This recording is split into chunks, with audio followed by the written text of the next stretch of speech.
Call to order the Mercedes ISD regular board meeting, Mercedes ISD Board of Trustees regular board meeting. First, I'd like to establish a quorum. We have Mr. Rodriguez, Mr. Martinez, Mrs. Vallejo, Ms. Delgado, and myself. We also have Mrs. Chavez, Superintendent of Schools. Is Mr. Hill on? He is not turned on. Moving along, we will go ahead and start with the Pledge of Allegiance by Harrell Middle School students. The Pledge of Allegiance will be recited by Brooklyn Mesa, and the Texas Pledge will be recited by Catherine Cano. Please stand.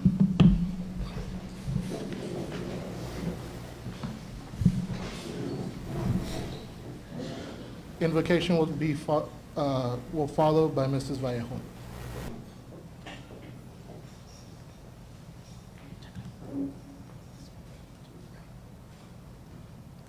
I pledge allegiance to the flag of the United States of America and to the republic for which it stands, one nation, under God, indivisible, with liberty and justice for all.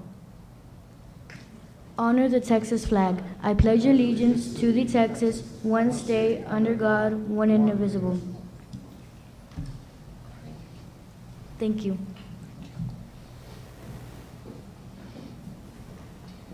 May we please remove headgear and bow our heads, please. Heavenly Father, we come to you today asking for your guidance, wisdom, support as we begin this meeting. During this meeting, as we discuss and deliberate on issues of importance to our school, help us to be guided by you to make the decisions that are in the best interest of our students, staff, and community. May we be wise in our discernment, balanced in our judgment, fair in our decisions, and visionary in our planning. In Jesus' name we pray, amen. Amen.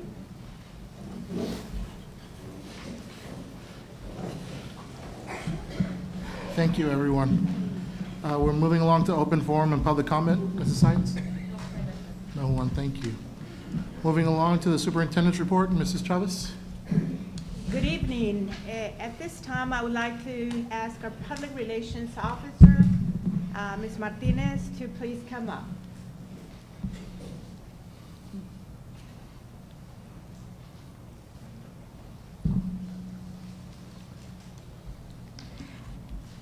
Thank you, Superintendent Chavez, and good evening to the Board of Trustees, principals, staff, parents, and community members present here tonight. We will begin this evening's presentation with a very special moment of recognition. Our Mercedes ISD School Board members may have come from all walks of life, with vast life experiences, but each of their paths have led them here to a place of public service. The time spent in board meetings represent just a small fraction of the hours our board members devote to leading our district. They face complex and demanding responsibilities, always keeping a collective focus on the utmost goal of student achievement and continuing improvement in student learning. So it is fitting that throughout the month of January, we take the opportunity to thank these local leaders for devoting time and energy to supporting public education. Thank you for your commitment and service to Mercedes ISD, and happy School Board Recognition Month. I'd like to now share a special video message with you from our students and staff.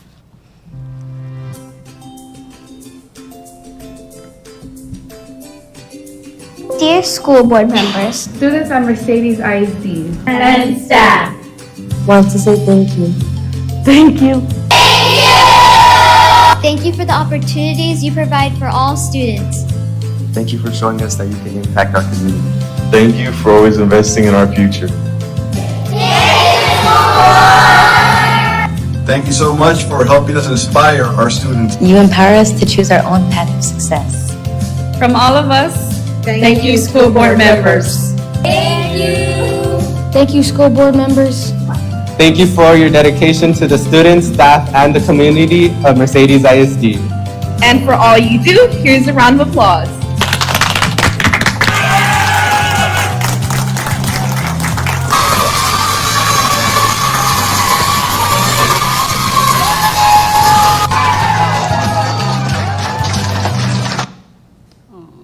Thank you.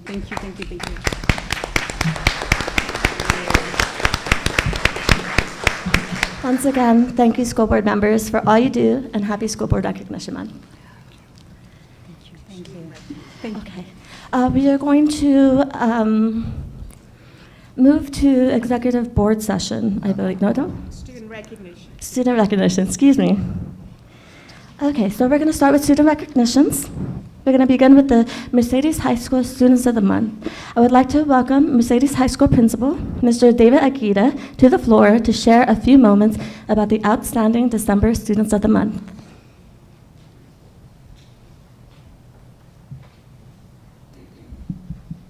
Good evening, Superintendent Chavez, members of the board, fellow colleagues, and guests. It is an honor on behalf of the high school and administration to congratulate the following students being chosen as Students of the Month for the month of December. Our first student that we have is Arely Quintanilla Reyes. Arely has been selected for December Student of the Month for her outstanding performance in and out of the classroom. She has a positive attitude and unrelenting spirit. Arely is dedicated to her studies and continuously strives for excellence. She is productive and efficient in all her work and ethics. She advocates for herself and others. She always seeks ways to improve and adjust and ensure successful outcomes. Arely is determined to follow her dreams with enthusiasm and optimism. Her striking leadership qualities make her a great choice for Student of the Month, and that's on behalf of Ms. Jennifer Barrientos, her senior teacher. Today, I introduce to you Arely Quintanilla Reyes. She is a proud daughter of Ruben Quintanilla and San Juanita Reyes. She is present today with her cousin, Merari Garcia. So, Arely Quintanilla Reyes.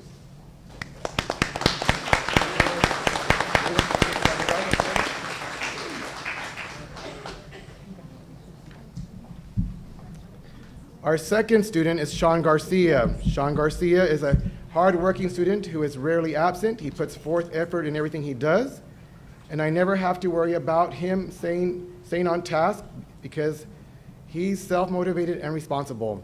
Although he completes his work in a timely manner and has the opportunity for free time, he's always willing to help his classmates when they go to him for assistance. Sean deserves to be Student of the Month because he shows great reliability and, more importantly, great character. And that's from Ms. Connie Zambanipa, his English teacher. Sean is a proud son of Erica Martinez and Mr. Marcus Rios. Sean Garcia.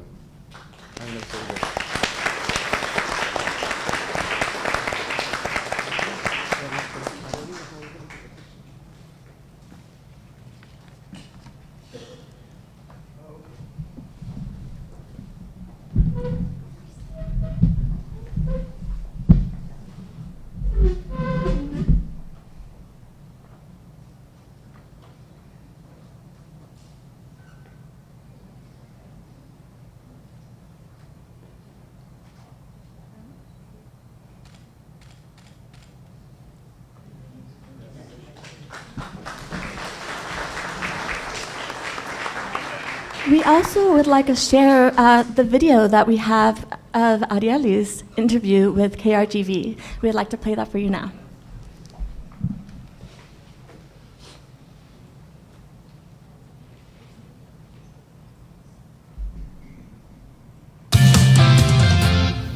Y bueno, regresamos y llegó el momento de hablar de uno de los temas muy importantes. Tú has tenido la oportunidad de compartir con cada uno de estos alumnos. Y pues cuando se llega a otro país, como todo lo hemos hecho en algún punto dado, dejando todo atrás, lo que uno lo hace feliz, familia, comida, amigos, bueno, en fin, me imagino, quiero pensar que es uno de los retos más complicados, en especial cuando uno es pues, joven. Pequeño. Claro, sobre todo nosotros los inmigrantes lo conocemos. A continuación vamos a saber de una jovencita que tuvo que empezar de nuevo en otra escuela y en otro país, pero que esto no fue impedimento para continuar con sus estudios. Y justamente Arely Quintanilla Nicolás es Reyes de la Escuela Mercedes High School, admite que sus esfuerzos valieron la pena y hoy es nuestra estudiante de la semana. Ante una cámara de televisión de la preparatoria Mercedes High School está Arely Quintanilla, sin inhibiciones y con seguridad. Está practicando para grabar un servicio público para la escuela en la campaña contra el cáncer de mama. Me pusieron en una clase de audio-video y de videojuegos y yo dije, ok, está bien. Y al final me terminó gustando porque hablas frente a una cámara y yo lo hablo en mi idioma, en mi primer idioma, en español. Tengo compañeros que lo hablan en inglés, pero así llegué sin saber, como era nueva, entonces no sabía muy bien. Me pusieron en esa carrera y agradezco porque mi maestro creo que tiene mucha fe en mí. Arely llegó a la escuela Mercedes High School en el 2021. Sus primeros años educativos fueron en Río Bravo, Tamaulipas. El cambio drástico del sistema escolar y de igual manera el idioma, creo que han hecho que trabaje el doble. Cuando recién llegué no entendía muy bien lo que las personas decían, tenía que realmente enfocarme en solamente una persona para entender bien el idioma. Dejó atrás a sus amigas, pero la ausencia más fuerte es su familia. Lo miro como ambos, como reto y como enseñanza. Como reto porque yo siempre estuve 9 años con mis padres y siempre estuvieron ahí a un lado físicamente de mí. Ahorita siguen a un lado de mí, siempre les marco y les cuento mis logros, lo que hago al día a día. Y ha sido una enseñanza porque me he estado dando cuenta de que yo también puedo por mí sola. Soy independiente, me he convertido en muchas cosas que no sabía que podía hacer. Ser nombrada la estudiante de la semana es mucho más que sobresalir. Honestamente me emocionó mucho porque yo tengo la necesidad y también tengo las ganas de ir a un colegio y estudiar. Los éxitos adquiridos en tan poco tiempo son muy grandes. Actualmente formo parte del 10% de mi clase. Soy parte del RGB Lead Ambassadors. He tomado clases Pre-AP, Honors. Y pues también me gusta, allá apliqué para mis becas y para las carreras de la universidad en UTRGB y Texas A&M Kingsville con mi maestra Miss Reyes y Miss Dávila. Y si alguien sabe de sus esfuerzos y retos de esta brillante estudiante, es su maestra. Ay, le puedo decir que estoy muy orgullosa. Me tocó mucho el corazón. Estaba en clase, estaba afuera de la clase, mi compañera me llamó y donde me llamó, quizás que eché un grito y casi lloro porque estoy muy, muy orgullosa por Arely. A sus queridos papás los entrevistamos por videollamada y compartieron su felicidad. Orgulloso de ella, verdad que ha tenido muy buenas notas, pues se siente muy, muy bien. Ay, bastante felicidad y orgullo y agradecida con ella, más que nada, porque es la principal que ha podido llevar todo esto adelante, pero también siempre le he inculcado que a los maestros les agradezca y les tenga mucho respeto. Pues bueno, como me lo mencionabas ahorita acá que estábamos hablando, Arely se prepara para ser maestra de español, obviamente pues ayudar, y que tiene un español perfecto. Bonito, sí. Y habla muy segura ante cámara, muy tranquila. Sí, maravillosa la niña. Ella quiere ayudar a los niños del Valle y quiere asistir a una universidad local para estar cerca de su familia. Dice que los extraña mucho. Aunque también, por ahí nos dijo que también le gustaría explorar el periodismo. Yo sabía, es que cuando la vi en cámara llega y viene la competencia. Así que bueno, pues si en algún momento se animó por periodismo, pues acá tiene las puertas abiertas realmente.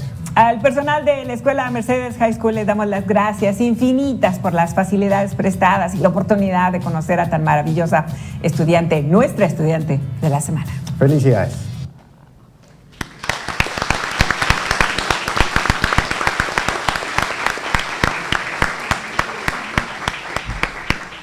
Congratulations. Earlier this school year, we recognized the Mercedes Agricultural Mechanics team and CTE welding students as they were just in the beginning stages of their projects. Now they have just competed in their first contest at the Fort Worth Stock Show Agricultural Mechanics Project show, where they proudly brought home overall grand champion. To introduce the students is Mr. Oscar Rodriguez, Mercedes Ag Mechanics instructor and STC dual enrollment welding instructor.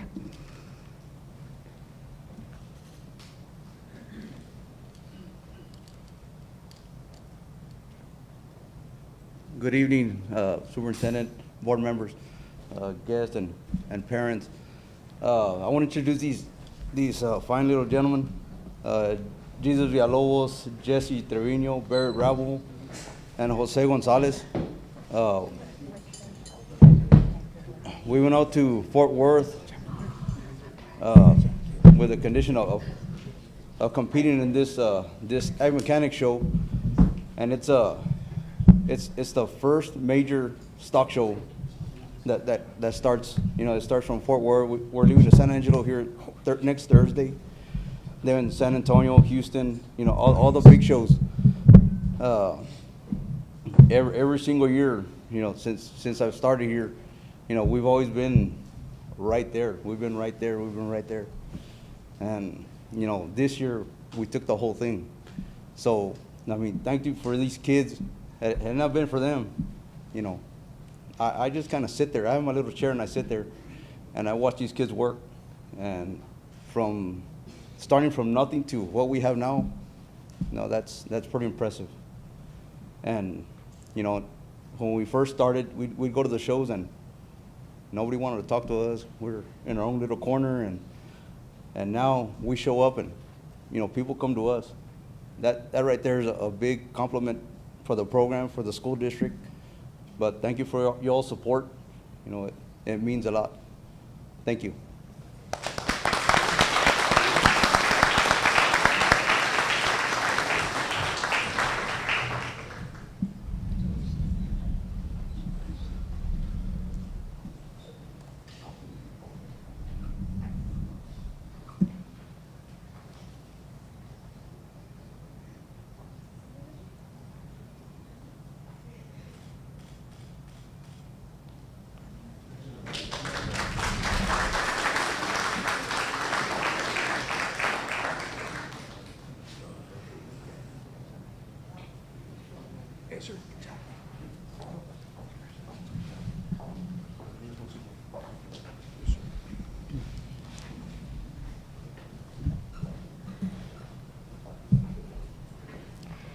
Next, we would like to introduce students from the Mercedes Academic Academy who have demonstrated exceptional academic progress, excelled in credit recovery, and participated in dual enrollment programs at Texas State Technical College. Their dedication to academic excellence has not gone unnoticed by their teachers, and Mercedes academic staff believe it's important to acknowledge and celebrate these achievements. I'd like to introduce the students now. Janelle Garcia, Kristen Garcia, Itzel Juarez, Carla Venezuela, Jonathan Bernal, Osvaldo Flores, Karen Vangel, Jeremiah Gamaron, Austin Lee, Diego Briones, and Marco Jalamomo. Thank you, students.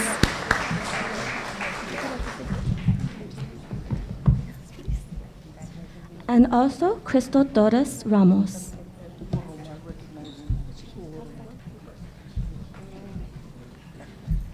Our principal is going to say a few words about the programs that the students participate in. Good evening, board members, board president, Ms. Superintendent, concerned citizens, visitors. I'm Mr. Canales. I'm the principal at MA. I want to tell you something, kids. I love being your principal. I love seeing this success, and we're going to celebrate it as much as we can. I'm very proud of these kids. I'm going to introduce a faculty member that's been working with you since the beginning of the year. Ms. Monica Bustamante, can you come up here, please?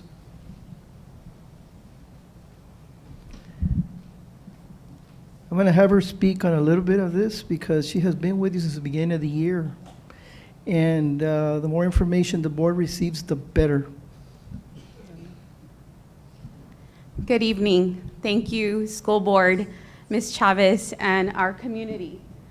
We want to thank you all for giving us the opportunity of shining our students. It is great when we get to recognize them in the classroom because they have the I see you mentality, but it's even better when we do it as a community because now we see you. We see your hard work. These students they've had obstacles. They've overcame going to school, working, helping their families, doing credits, working on credits, and going to college. And I commend them for that. Thank you for this opportunity. Ma really, really appreciates it. Thank you.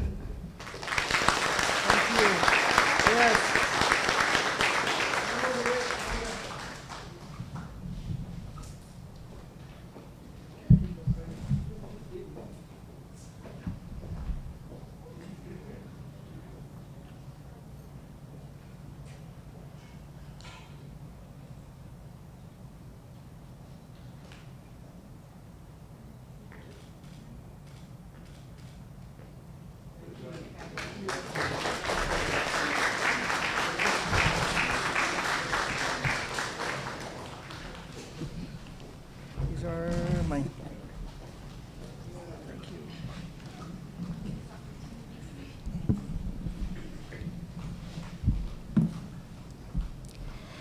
At Mercedes ISD, we work hard to make sure that students are college, career, or military ready, because that will ensure that they have access to high-quality pathways to career and college. So we want to celebrate when the students are seen for their hard work and are a step closer to their higher education goals. I'd like to welcome MECA Principal, Mr. Mejia, to speak about the students who earned the UTRGV scholarships.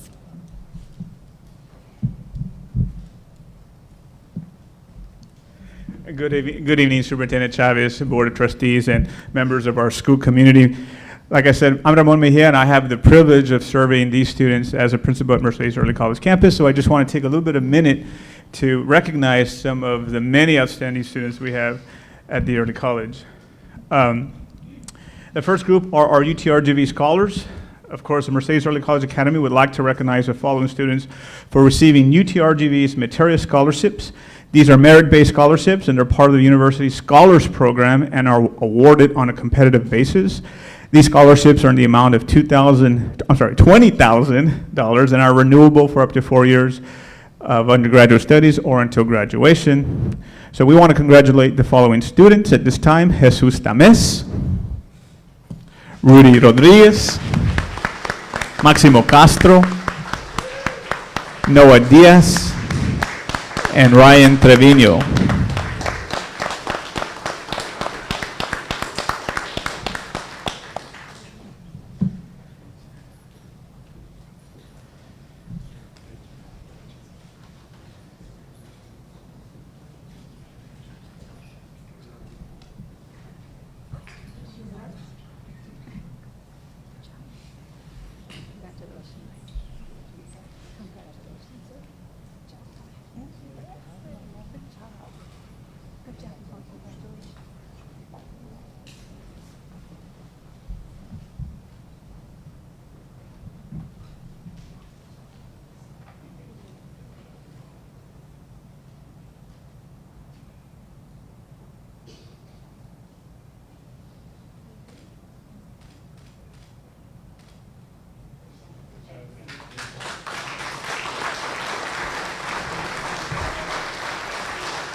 At this time, we'd also like to recognize the following students: Jaden Abrigo and Mariana Tamés for receiving UTRGV's Presidential Scholarship valued up to $32,000. In addition, Jaden earned the Excellence Scholarship. Congratulations to Jaden and Mariana.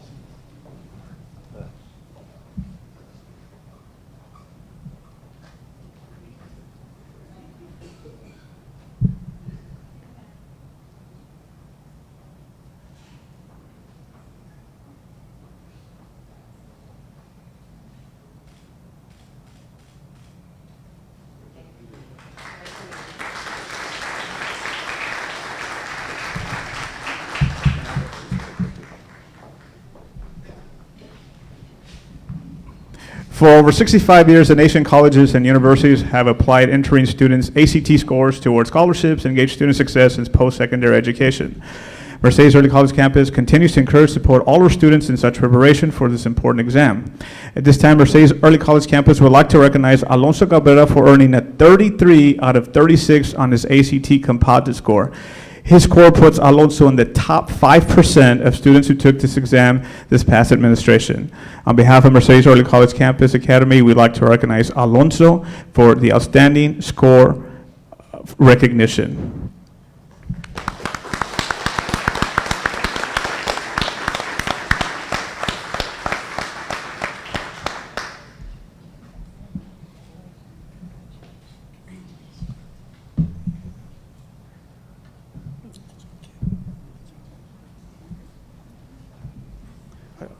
Alonso, right there. Also, this year, the College Board recognizes the academic achievements of small rural, small town, African American, Hispanic, Native American, and first generation students. Students who take eligible administrations, the PSAT or AP exam, also meet specific academic criteria and are considered for this award. The College Board shares this list and recognizes students who are highly then pursued by colleges and universities. On behalf of Mercedes Early College Academy, we'd like to congratulate Jesus Dames for being selected a National Hispanic Recognition Awardee. I know he was here earlier, but I think he had to leave. And finally, true to our mission of preparing all students for college career and life, Mercedes Early College Academy is always seeking ways to provide opportunities to this end. We want to recognize and congratulate the following students for earning their Microsoft Office Specialist and Award. The LMS certificates are industry-recognized credentials that validate proficiency and technical skills using software applications. An individual student earning this certification has approximately 150 hours of instruction on hands-on and experience with their product and has proven competency in the industry expert level, and they're ready to enter the job market. Again, congratulations to the following students: Aiden Reyes, Darren Cabrera, Ali Torres, Elva Nava, and Javier Guillen.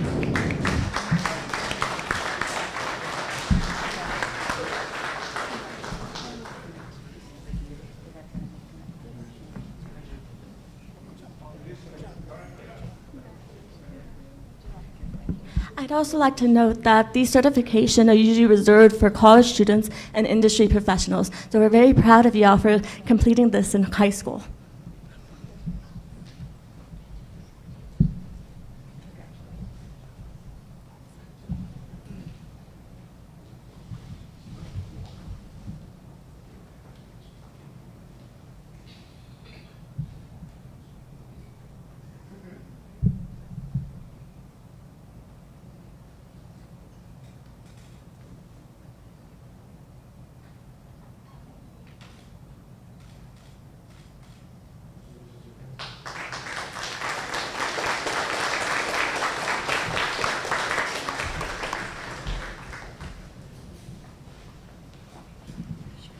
Thank you.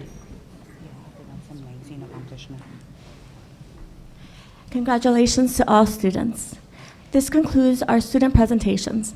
I would like to welcome Mrs. Angela De La Fuente, Secondary Curriculum Director, to introduce our secondary campus presentations.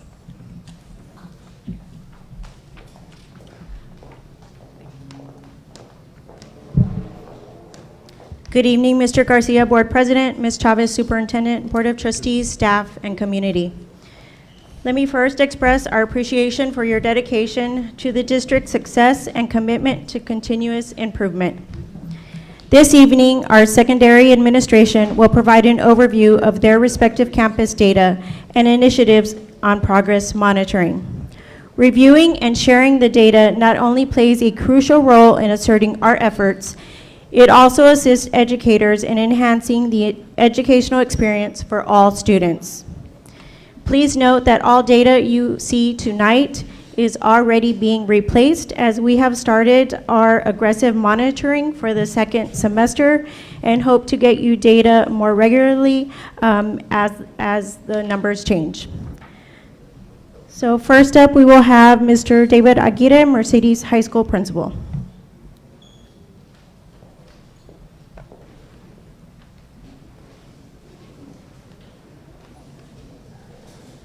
Good evening. The job is not done by itself, so I want to introduce my administrative team that was present tonight. We are missing one because she's at the soccer game. We have a soccer game going on as well. So we have our assistant principal, Ms. Adame, our dean of instruction, Ms. Jacqueline Castaneda, and our ACE coordinator, Mr. Escobar. So we welcome them. So we're going to begin with our demographics at the high school. What you have in front of you is the demographics starting with the 9th grade. Our count starts at 243. Our 10th grade count is 222. Our 11th grade count is 218. Our 12th grade count is 212. And if we look at our eco-disc, we're at 91.28%. Our at-risk is at 74.64. Our EB, which is our bilingual population, is at 292 students, which is 32% of our campus. Our immigrants are at 9, which is 1% of our campus. Special ed is at 103, 12% of the campus. Our 504s are 79, 8% of the campus, and dyslexia is 36, 4% of the campus. GT is 126, 14% of the campus, and our migrant population is 9 at 1% of the campus. Now, what you have in front of you is the academic status that we came into this year at the high school. And if you've listened to what's going on, this has not really been released, but this is what we're looking at with our domains that we have in place now. So if it had been released this year, we'd be looking at an overall letter grade of a D for the high school, in which domain 1, student achievement, is at a D, domain 2, school progress, is at a D, and domain 3, closing the gaps, is at a D. So this is why we're looking at this and monitoring it and making sure that we can move forward with our success. So in December, we had our EOC retesting. Here's the pass rate. Algebra 1, we had 106 students tested, 2 were only absent. We had 36 students that were successful, and we're pending 72, pass rate 34%. In our biology, we had 41 students tested, absent was 1 student, pass rate was 18, pending 24, pass rate 44%. English 1, 148, absent 1, pass rate 41, pending 108, pass rate 28%. English 2, 91, absent 1, pass rate 20, pending 72, pass rate 22%. U.S. History 7, absent 1, pass 4, pending 4, 57%. And why is this so important? It's important because what we do at our PLCs, like today we had our PLC with our teachers, we look at the numbers and we identify the students that correlate with those numbers to make sure that we have a name, a face. We're going to make sure those students are being in a program of instruction to make sure that they get ready for the next exam. So we do have another, the next slide is our ELAR targeted intervention. We have what is called English mini marks. That was given in early September. This was done through Summit K-12. The English 1 mini mark, we tested 149 students. At the approaches level, we had 13%. At the meets level, 9%, and at the masters, 1%. And then at our English 2, at the approaches level, we had 29 students, 16%, 36 students at the meets, and masters, 1 student. So what do we do to make sure that we help the students get to where we're at now? Now we're doing what are called mini assessments that are done every week, and the data is prepared and showcased at our PLCs weekly. So we have a 7th period in class EOC test prep. We have the race strategy that all faculty have been made aware of, and that also includes our CTE faculty. All faculty across the board understand the race strategy. We have the weekly mini assessments, the PLC data talks and targeted students, and then we have the mastery prep resources and the ACE program. ACE program runs Monday through Friday.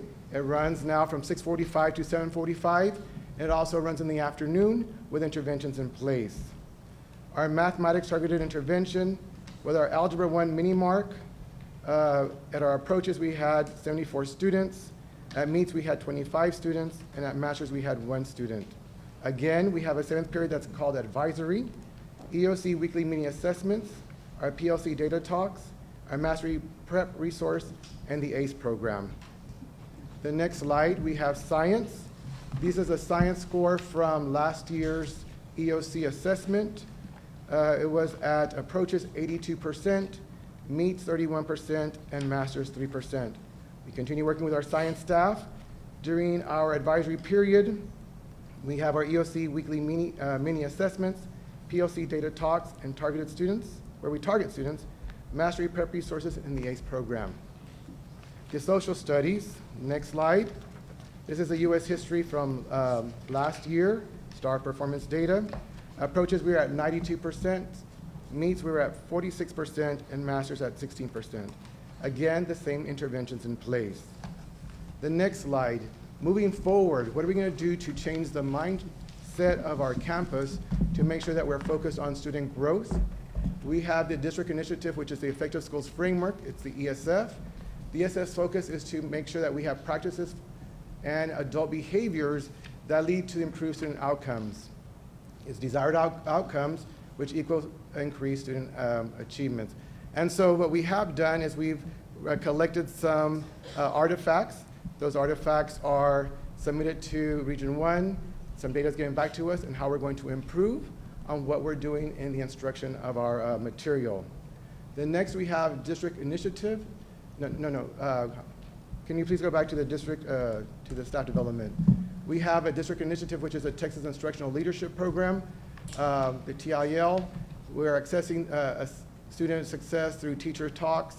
We had in December 2 Saturdays that we met with Region 1, and then we'll be meeting again with Region 1 this coming Friday. For our math department, we have the Agile Minds, and now we're moving towards Carnegie Math. Our RLA, Science, CTE, and Social Studies are also utilizing the RAY strategy. Region 1 upcoming workshops, we have the TEACS resource system, where we're sending all our different departments to go plan to make sure that they come back and implement for the next 6 weeks. Exploring the new science TEACS, three-dimensional learning, and we have sheltered instruction training, and then of course our science group will be meeting with the Tech CSI consultants on walkthroughs and high-quality instructional materials. And so observations and feedbacks. Our job is to make sure that we're visible across the campus. So if we're not in the hallways, we're in the classrooms or we're in meetings. So weekly, we have administrative walkthroughs and plan evaluations. The district weekly goal is 5 walkthroughs per administrator. The first semester, myself, I have 42. I had, there were 3 15-minute walkthroughs. Ms. Bettis had 52, 8 of them were evaluations, and 44 were 3 to 15-minute walkthroughs. Ms. Adame had 32, 2 evaluations, and 30 3 to 15-minute walkthroughs.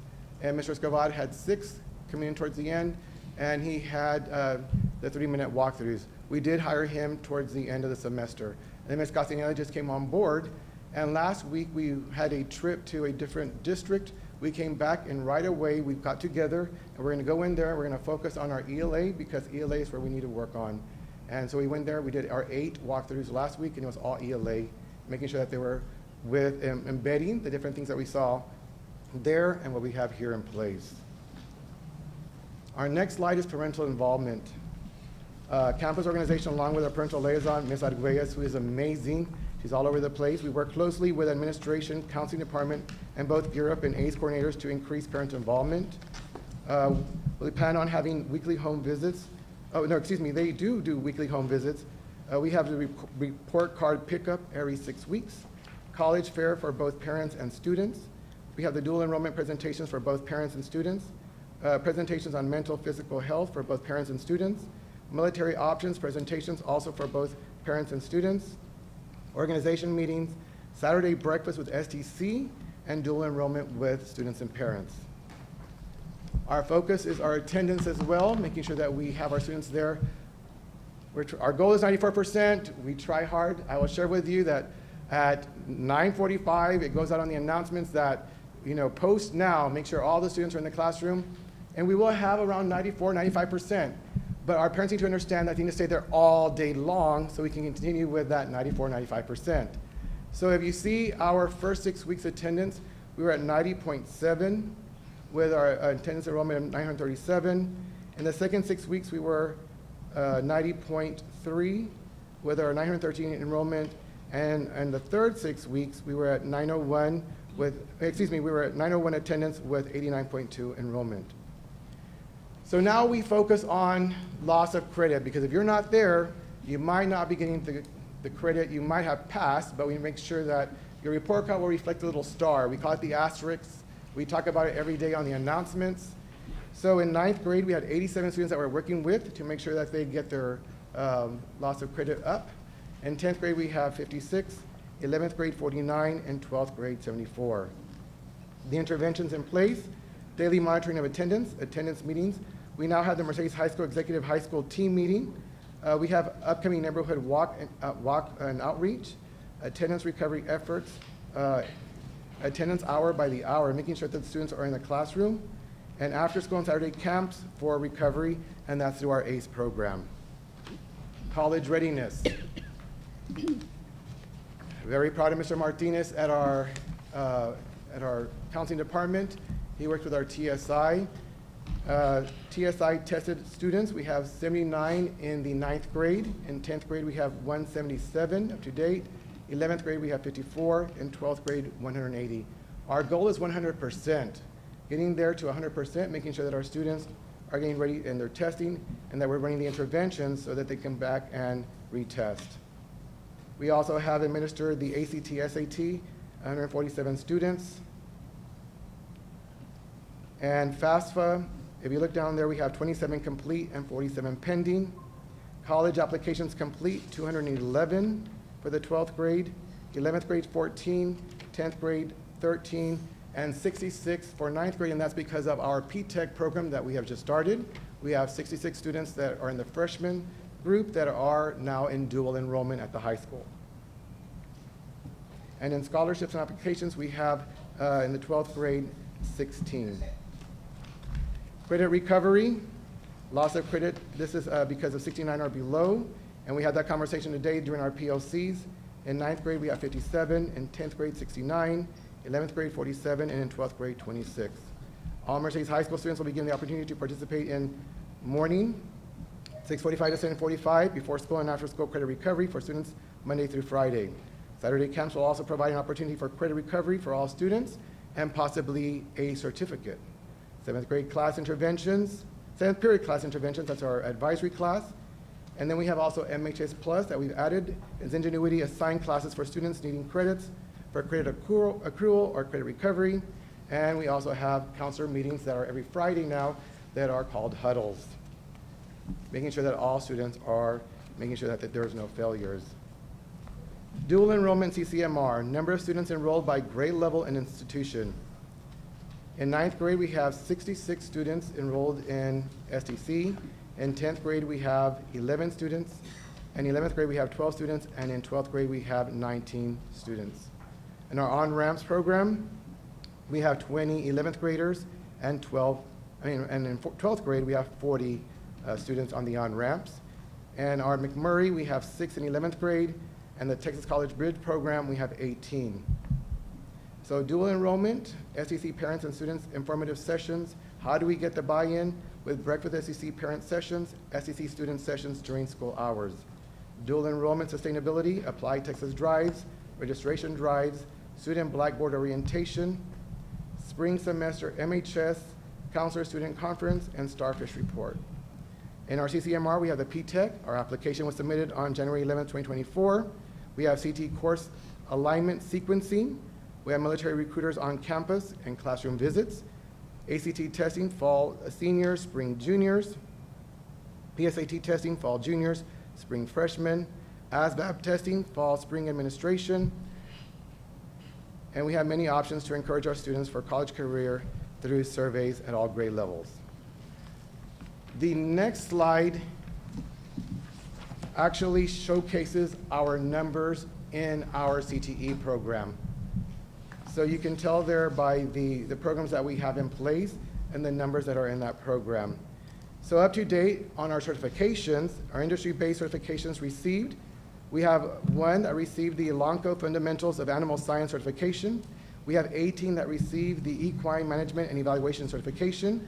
We have one for the Cosmetology Operator and License, and one for the OSHA, and we have many more that will be tested in the spring semester.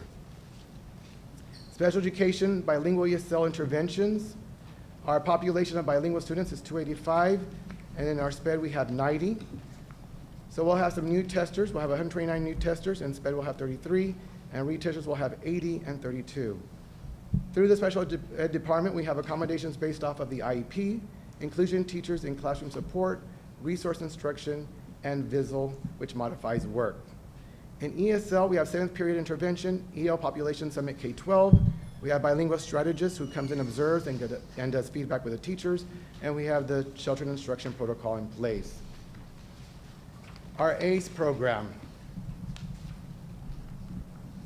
Our ACE program has done wonders to change the culture and climate of our campus.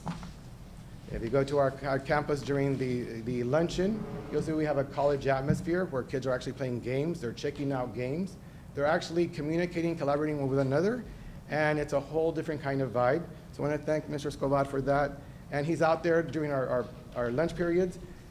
We do have 45-minute lunch periods at the high school, so they're a little bit lengthy, but the students have time to engage and collaborate with each other. At the beginning, it was mainly like just them and their phone, and lately we've seen that students are finally starting to collaborate and talk. Another great thing that we have done is we have put together like all the, like in one of the lunches we have the P-Tech students. So today was very easy to walk through the tables and say, how's it going? Where's the syllabus? What does your syllabus look like?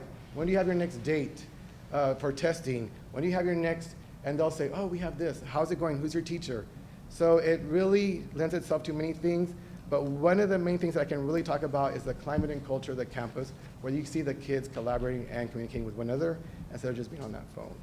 So the activities that he has in the afternoon and in the morning, ESI ACE, TSI 1, he has 23 students enrolled. The Audio Video Club, he has 29 students. Campus Culture, he has 28. In Credit Recovery, we have 104. In Culinary Arts, we have 21. In the Esports After School, we have 131. And we have 6 life skill students that actually stay after school also and are part of our ACE program. Our Math Camp, we have 58. Math Camp 2, we have 74. And our Tabata Camp, which is like you would say like an aerobics class that the kids stay after school to do aerobics and work out, and then they do the workout, and then they go back to the educational part. 127 students after school for that. And you see them in the halls working out, and then they go into the other classes for enrichment. Then we have our tech camp, which is 71. So this is Mercedes High School in a nutshell. But I do want to just thank these individuals, thank my counseling department, thank the staff, thank the students, and thank you all for supporting all the initiatives that we have. Thank you, Ms. Chavez, for ensuring that we move the campus forward and that all students have the opportunity to go out and be successful. Our job is to make sure that that cohort, which is our freshmen this year, has to be at 100% certification by their senior year. 100%. So working along with Ms. Angela de la Fuente too, and the junior highs, we have some courses that are starting off at the 8th grade level and that will be transferring into the high school. Much work has happened. It's been an exciting 4 months. And we have great students, and we have great teachers, we have great staff, so we just expect a lot of great things at Mercedes High School. So thank you.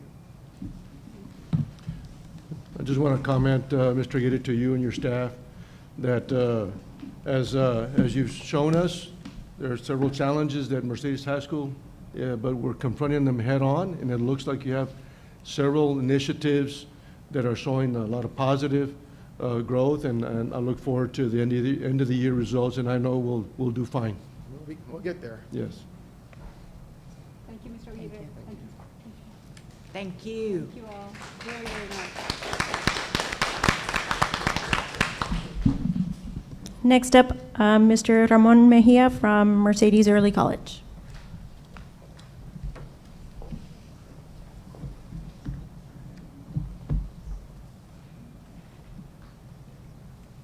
Once again, good evening, Ms. Chavez and Board of Trustees and members of the school community.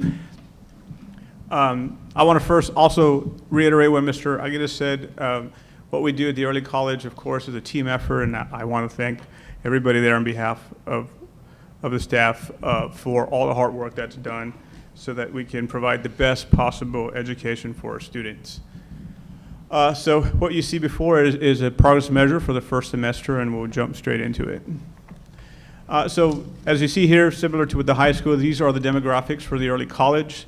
And I won't go through all these, but I will point out that the early college does have an 82% of our students are economically disadvantaged, and 74% of those students are also at risk.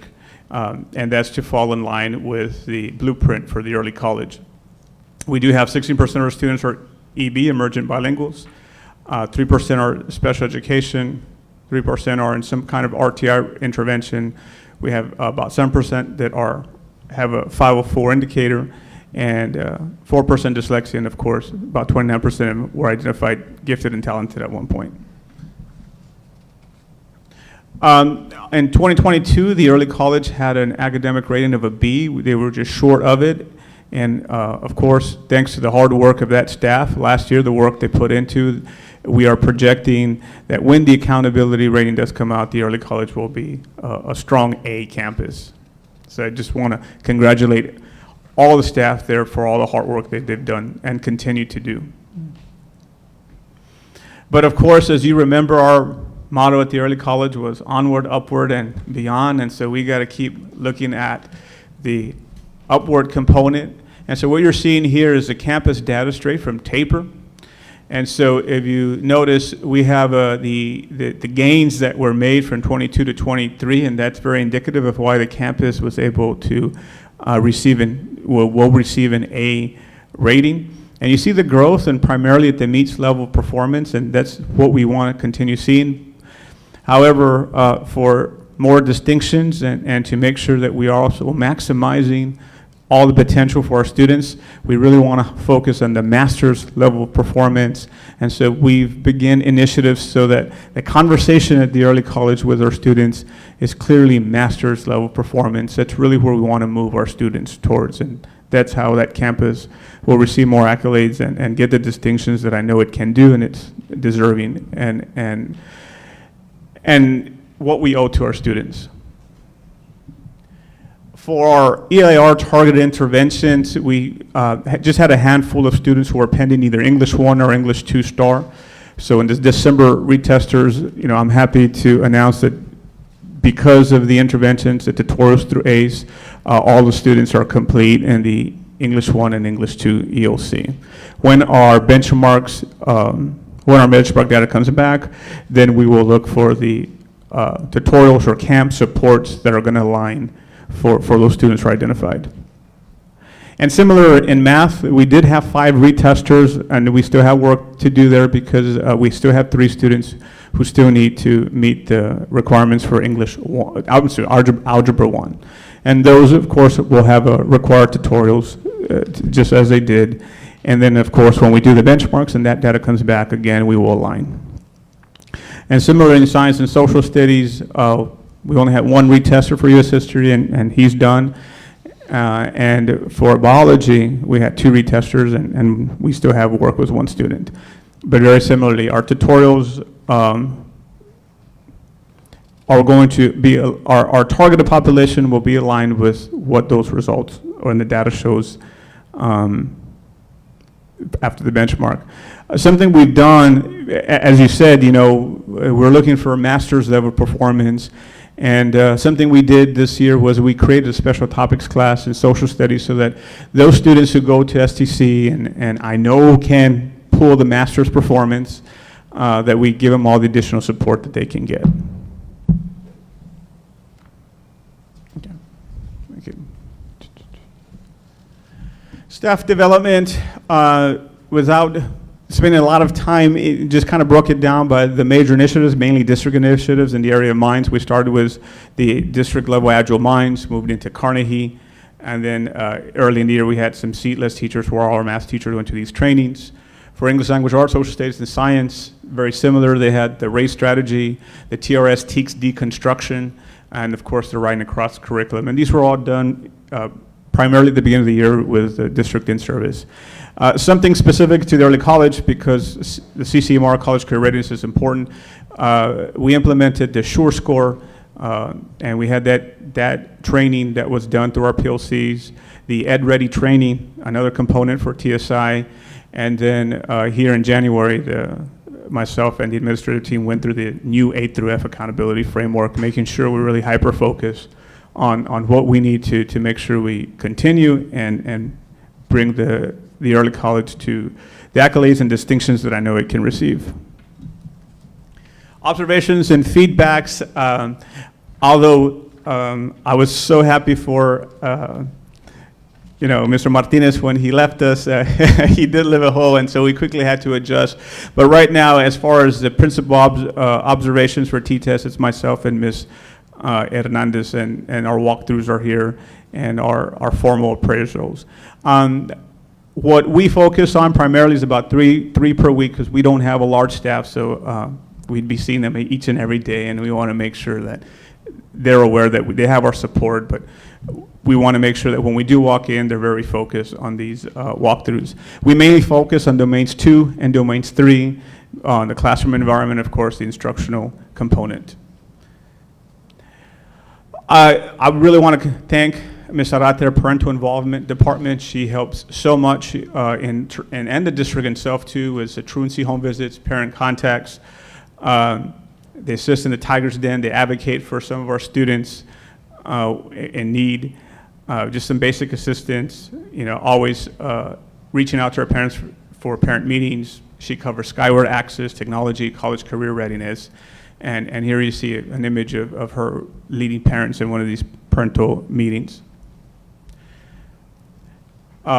Because of some of the efforts of her and the staff at the front, the early college year to date, according to On Data Suite, we're at about 96%, where the expectation should be.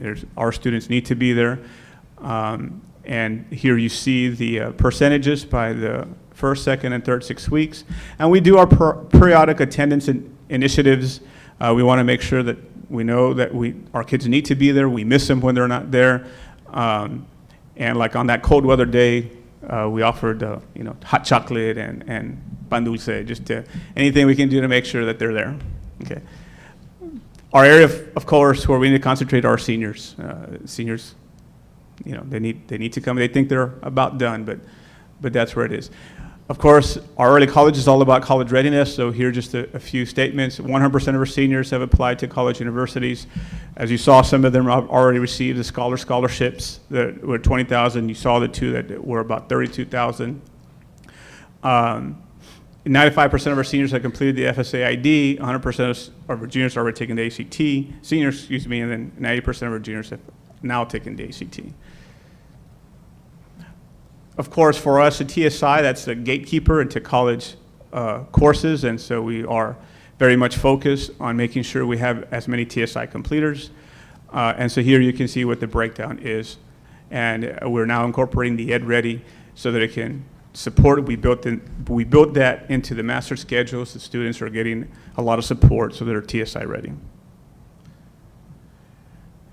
And one of the reasons we're 100% with FSA ID is because that goes credit to the counselors, and Ms. Reyes was Gear Up, all the different events they have. Sometimes we partner up with the high school and we invite our parents to show up there. And of course now we know the next step are the FSA drives, because we know how challenging that can be with the new adjustments that the federal government did to the FAFSA applications. And so we want to make sure we provide all the support we can for our parents. And even though I know there's still a few little tweaks there with the system, but that's what we're there. And here are some of the events that are coming up for our FAFSA drives. Dual enrollment, 254 of our students are enrolled in an SEC dual enrollment. 38 students are projected to complete their associates by May. 91% of our seniors have a CCR mark point, and of course, they can get a point through various ways. These are the most common ways at the early college. Obviously through a dual enrollment course, CTE certifications, although we don't have a lot because our focus tends to be the associate's degree, but we do have the phlebotomy, cosmetology, and as you saw earlier, the Microsoft Office Specialist Ward. Also TSI completion, that's why we focus there, and of course the ACT English Writing Combined scores that can also generate a CC mark point. Credit recovery, we only have a handful of students, although we as we're going and we're reviewing some of our students, we don't have too many with attendance issues, but a few that need to call in. so that we make sure that we're 100% at graduation. For special population, special education, ESL, our first semester passing rate, 100% of our special education students, and 95% of our emergent bilinguals. 2 of them was the STC course they struggled with, and 1 of those did not pass a MECA course. And if on our ACE program, I'm happy to announce that Mr. Forzan has transitioned into that ACE program. And I know he's revamping that, and some of the courses we're going to offer continue, the TSI Math, TSI IELR, Science Social Studies, the BIM 1 and 2, Credit Recovery Enrichment, hoping to get the Photoshop going, digital tools, Battle of the Books, all these different things that we can do to provide enrichment after the fact. And the students who stay for ACE also help in other activities like the Veterans Day activity or decorating. So that's it. Any questions?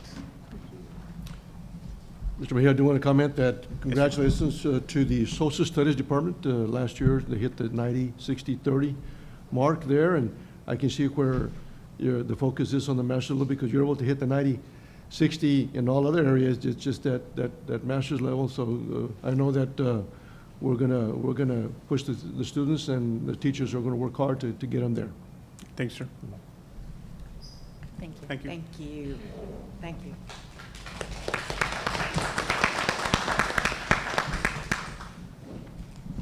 Next up, we have Mr. Canales from Mercedes Alternative Academy.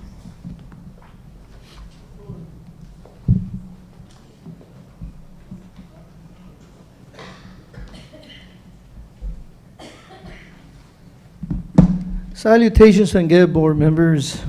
I'm still finding it hard to believe Mr. Mejia had chocolate and pan dulce y no invitó. That's not wise. All right, I want to introduce my team.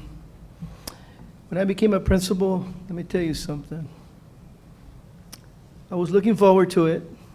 I want to be principal. I like being principal. But when I got to the campus, I said to myself, okay, here it is. How am I going to do this? Well, the one thing I realized is that you need a team. And I have a team that's going to help me understand everything that needs to get done. And I'm going to introduce them. Even though they might not say anything, they're going to stand by me because I carry them with me all the time. This campus is going to go forward not by me, but by a team. So, Ms. Bustamante, if you're here, ya se me fue. I have Ms. Sanchez, can you come over here, please? Ms. Acosta, Mrs. Garcia.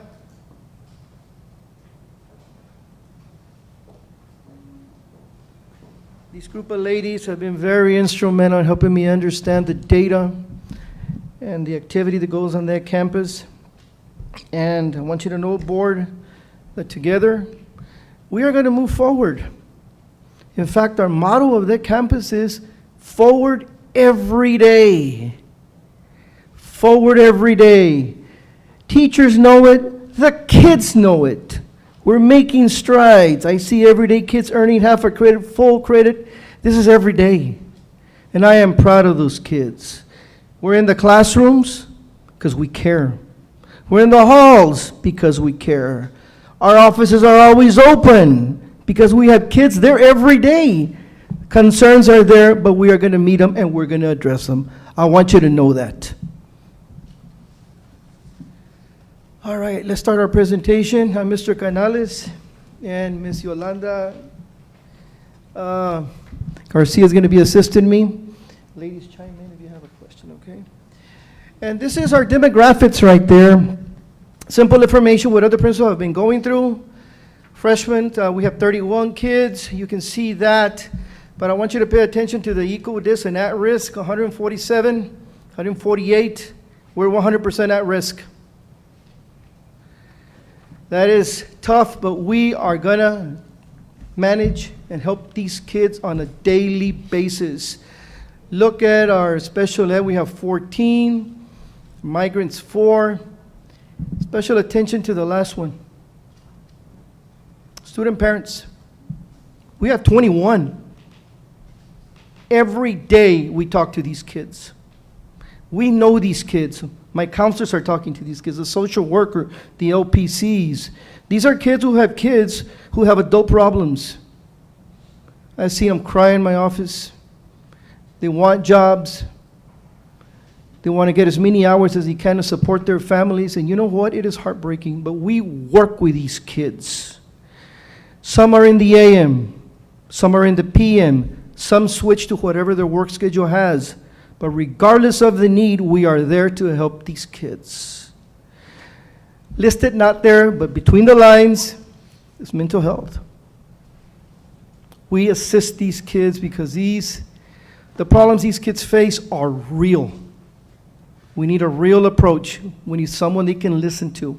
And we are that people. And we're going to address those needs. Is it hard, scary, and difficult? Yes, it is. But you know what? They're going to graduate. And we're going to give them hope. Hope is something that's very important to us. Every day we have hope. Every day. Let's go to slide 2. The academic status of MA, you can see a projection for the previous years from 2018 all the way to last year. Last year we had a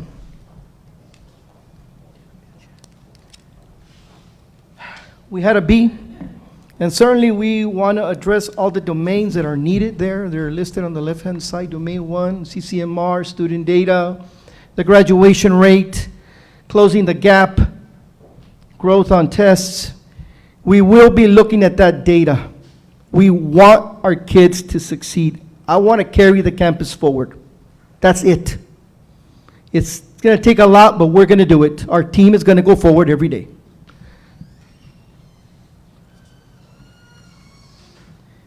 The campus data. I'm very proud of this. If you look at it carefully there, look at Algebra 1. 42 tested. Look at the district average. 40%. We have 56. That is awesome. Biology, 28 tested. The district average 41. We were at 39%. However, I have Ms. Hope here who can testify. That's what she left already. 6 of our kids missed the test with one question. One. We're going to work harder. Look at English 1, 49 tested. District average 34, we're at 45. English 2, 48 tested, 28 district average, 38%. That's MAS. U.S. history, the district average is 84, and we had a whopping 90%. This is awesome, plain and simple. But let me tell you what it takes. It takes a team effort. Administratively, counselors, they look at data, they track kids, they know exactly what they need. We have teachers who look at the same information, they talk among each other, their communication is awesome. They share the kids, but they also know the kids' strengths and weaknesses. That helps them plan for instruction. We also had a very strong group of tutors. I thank those tutors. They were awesome. They worked with those kids. They were diligent. They were committed. And the proof is in the pudding. They got the job done. So thank you. Thank you. Let's go to the next slide, please. All right.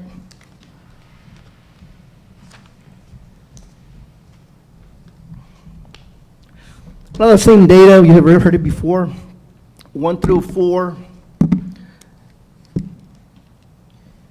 Look at the English 1, 49 tested, 29 passed. The English 2, 48 tested, 22 passed. The key thing to this, you can read 1 through 4. We gotta know the kids. We analyze their weakness, we look at the data to help us understand where their needs are, where their strengths are. We plan with the teachers using that data. I know we have a very strong person who does this every day, but he shares it with everybody else, so everybody's on task. Okay? I want you to, number 5, golly, don't tell me. It didn't come out? Yes, number 4. Number 4, the last one. The PLC. We don't have PLC, but we will be starting them. We're going to be targeting data, and we're going to be developing a plan to have direct instruction and teaching. We have a new word that Ms. De La Fuente introduced to us. Blended learning. That's good. We're going to analyze a lot of data. If we have kids who are taking social studies, geography, U.S. history, economics, and we disaggregate the data and we find out that they're weak on analyzing and evaluating, by God, we're going to have a lesson on that. We're going to have a mixture of working on ingenuity and having direct instruction with the students. That's a plan in progress. Mathematics. We had total students tested 42, 27 passed. And again, the same theme again, knowing the kids, analyzing data, motivating the kids every day, and the development of the PLCs. That's going to assist us a lot. As it is, we have a teacher who's been fabulous, working with those kids, giving them a direct instruction. He was doing already before in tutoring, so he did an awesome job, and we're going to continue there. Science. We had a total of 28 students, 11 passed, and again, it goes back to the data, desegregation. Just because we're on a computer does not mean we don't look at it. We have to. I'm proud of my teachers. They sit together and they look at that. And with the assistance of the PLCs, that's going to aid us more in understanding the data. I'm going to sit with them. I haven't been in a PLC meeting in quite some time, but it's fun. I like that. Social studies. 29 tested, 27 passed. ¿Qué más quieren? I wanted 100%, but you know what? I'll take that. And we're going to grow from there. Again, everything goes back to data. Same repeating story, but it's a necessary one. We got to know what we're looking at. We got to know how we're going to proceed forward. Again, the PLCs are going to be starting, and we're going to have a plan for direct instruction. Staff development.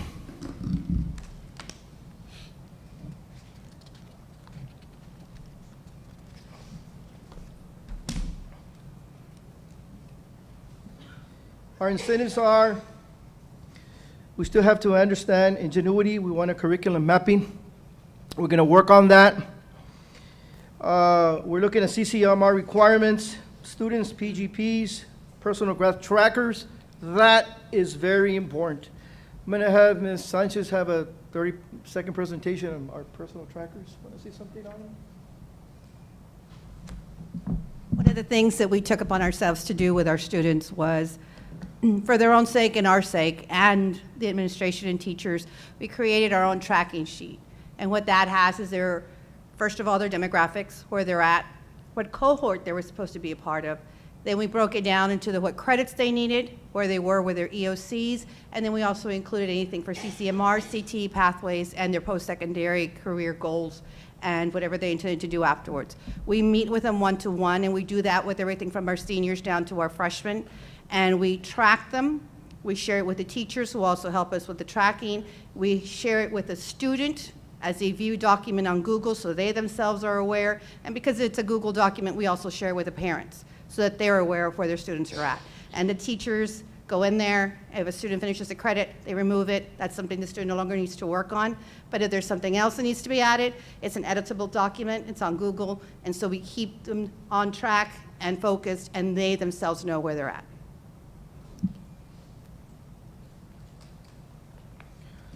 All right, for our curriculum, we're going to focus on ingenuity and our TICS resources. And strategies for student success. We have Arcade, we have McMurray, we have students attending STC. We're going to work on that and increase more students in that, those programs.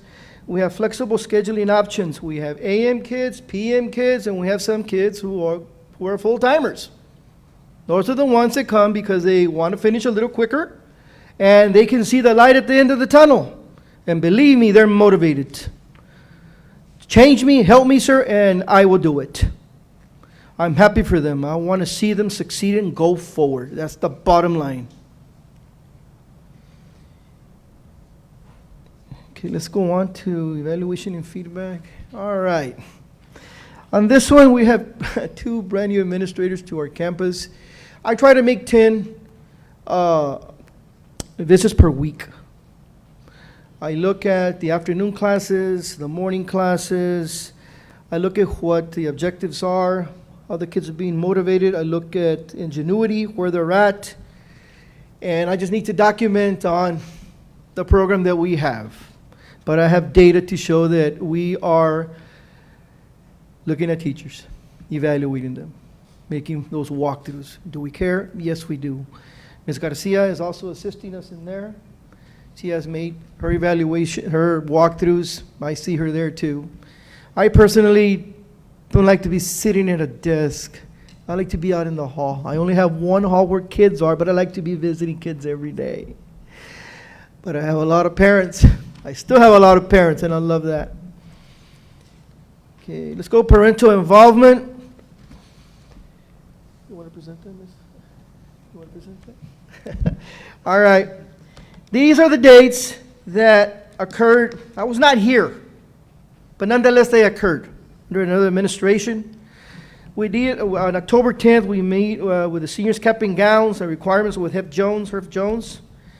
We had a meeting the following day on graduation requirements. We met with financial aid, presentations, Apply Texas Drive, there's the dates, and we also had on November 6th a Texas Workforce, a reality check presentations. This was very important because you introduce information to students like what do they want to do, what do they want to become. Well, this is what you need to do if you want to have a house. This is the type of education that you need. This is the type of income you're going to be earning. It gives them an awareness of what it takes, what their goals need to be, what level of education they need to be at. Very instrumental. From what I gathered, we had 39 participants, 30, well, close to 40, but we have participants there. Very instrumental. All right, attendance. Attendance at our campus, there are 3 types of attendance. The full dayers, the AMers, and the PMers. So we are busy every day. What you have in front of you, board, I have broken down some information because attendance is taken every day, every week, every 6 weeks. But I gave it to you on the monthly basis by grade level and the percentages and the 3 pops, the full dayers, the AM, and the PMers. Look at our plan of action. Our phone, our attendance clerk is always busy. We have to call the parents. We check up on our kids. Sometimes we can't have 100% kids there, but we're going to have 100% documentation why they weren't there. Are we going to push it? Yes, we are. Parent conferences with students are happening every day. I know because I have them. Our social worker has them. Our counselors have them. We care. And we are making home visits. I made a couple of home visits. I know our truancy, we have dedicated staff, I think Mondays and Wednesdays, who go to our homes to check on kids. And we need that information. We want to know where the kids are and why aren't they there. And number 5, students will have an opportunity to participate in ACE in order to fulfill their hours they need to make up during attendance. What we're trying to do is this. You heard this already from the previous administrators. You don't go to school, you're missing attendance. you're going to not get credit. We don't want that. We're going to be straightforward to the kids. Well, you need to be in school. That's what it takes. 90% rule.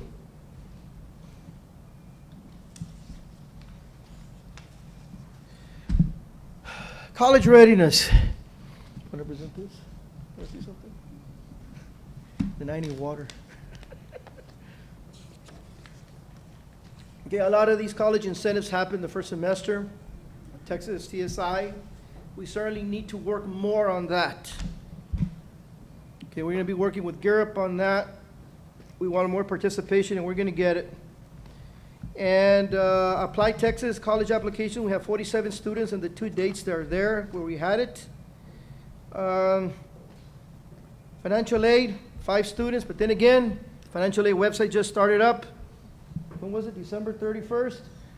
We understand that it's shorter, but we still have some glitches in the system, but we're going to get more students applying for financial aid. Okay? We have the STC application drive for students on the 20th for CCMR. We have scholarships, 5 students who have applied for scholarships, and again, we send that through a mass email and a mass remind. Scholarships are available. We also will be getting a DHR presentation, right? Can you say a couple of words on that, what it's going to be? So we will have DHR coming in. They will be coming in to present to our students to tell them about some programs that they offer. They'll be coming in on February 22nd, so I went ahead and set that up. We are also making plans to hopefully visit DHR in March.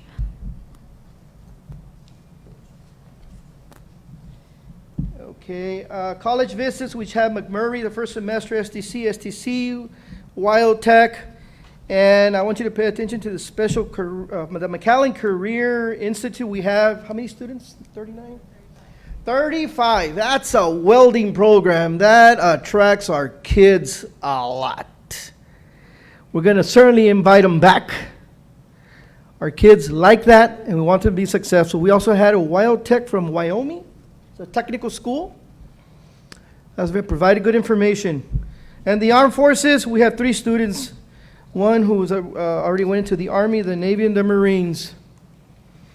All right, next slide. Credit recovery. If you look at the graph there, we have the grade levels on top and the number of students per grade level and the amount of credits that they received the first semester. Freshmen, you have 44, 61.5 credits they received the first semester. Sophomores, 29, 59.5. 11th, 25 students, 74.5 credits. Seniors, I gotta applaud them, 53, for a total of 179 credits that they earned. That is a lot of credits.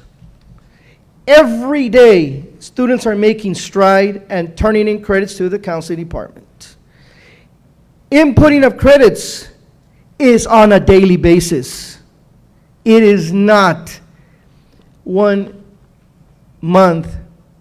No, like December or May. No, this is daily.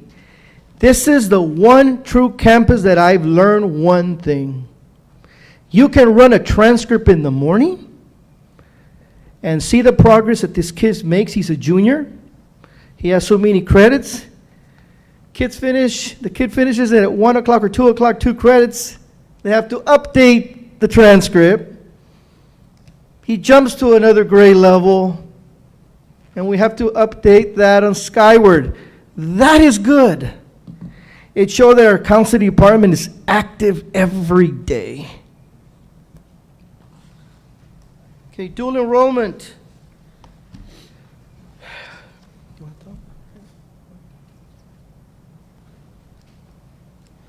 Okay, McMurray, we're having dual enrollments on McMurray. We have 46 students on the math. It's supposed to be contemporary math, not continuing math. They're doing awesome. STC, we have 1 student enrolled in the welding program. And the TSTC, I'm so proud of them. You met them earlier today. We have 3 in auto tech, and those kids are good. I tested them out. Do they know an alternator and all that stuff? And believe me, they're very good. They know. The HVAC, 2 kids there. Precision machinery, we have one student. And this last one, mechatronics, I thought that was some sort of transformer, but it is not. Sorry, I had to throw that in there. You want to introduce what that is? Come on. Mechatronics is? Our mechatronics program, we actually have 2 freshmen in there. They're both excellent students. You met them tonight. Both of them are in the mechatronics. They're the ones who work on the assembly line, the auto parts. Actually, they have a contract with Tesla, and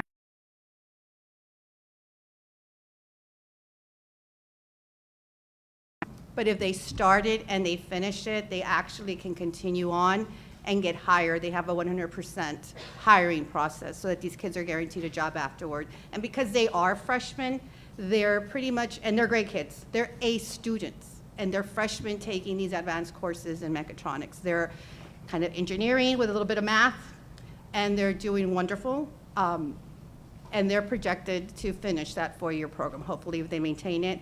And of course, they have that job readiness afterwards.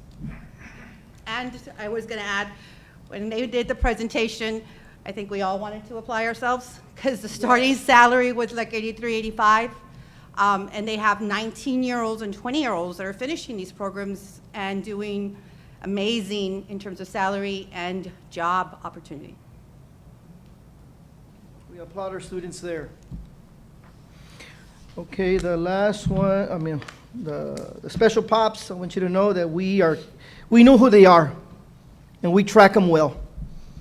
And we monitor their progress on a daily basis because we certainly want them to graduate. Okay, let's go to ACE. Okay, in the fall, Mercedes Academic Academy was able to offer credit recovery, as well as culinary arts camp. As you can see there, the data is there for the fall 23. In the spring, we will continue to offer academics as well as enrichment. In academics, we will offer credit recovery, EOC tutoring, as well as an opportunity to recoup hours for attendance. Alongside of academics, ACE will also offer enrichment activities. These activities provide students an opportunity to work in academics, as well as assisting them with skills that they will need in life to help them now and in the future. Above all, ACE will provide a safe and inviting place for all students at Mercedes Academic Academy.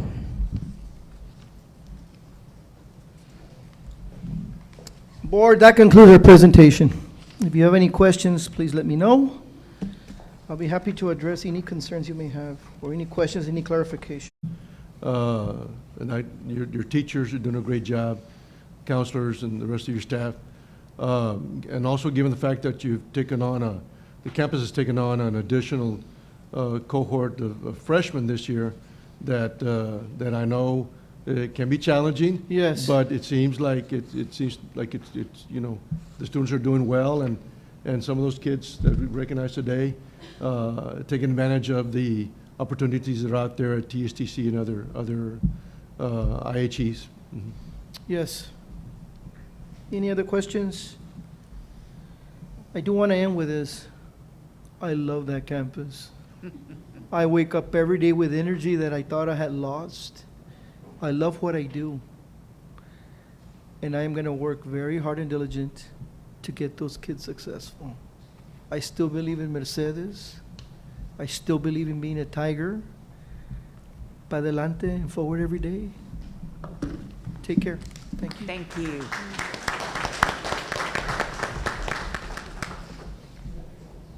Next up, we have Dr. Tijerina from Sergeant William Harrell Middle School.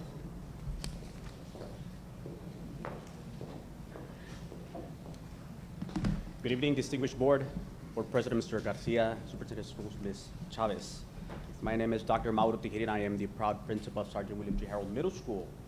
I'll do a huge shout out for the awesome leadership team that I have. Mr. Jason Acosta, my assistant principal, Ms. Crystal Gonzalez, our Dean of Instruction, and Mr. Antonio Valdez, our ACE coordinator.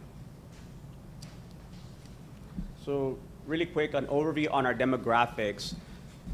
Critical areas, if we look at the economic disadvantage, we are a 98% low SES campus. when we look at our at-risk populations in a 74% at-risk campus. But we're working hard. I'm sorry. But we're working hard. If you saw from the previous slide, we have a motto at Harrell: we are the best. We are the best. So we want to get our students to think, to prepare them mentally that they are the best. But in order for us to be the best, we need to prepare to be the best. And it's our daily things that we're doing to build capacity within our campus, build capacity within our teachers to make sure that our students are afforded rigorous academic instruction, therefore they're ready for their high school years. So our vision is being second to nobody. So in order to do that, it's about preparing for that vision, but that vision without goals is just gonna be a vision that we have. So we need to act now to prepare for that future. In order to get there, we know it's not gonna be easy, and you notice on the demographics. But we know that with preparation, with planning, intentionality, being concise and precise, we're gonna get there. Looking at the preliminary data from 2022-2023, overall rating is a D, Domain 1 F, Domain 2 D, and Domain 3 D.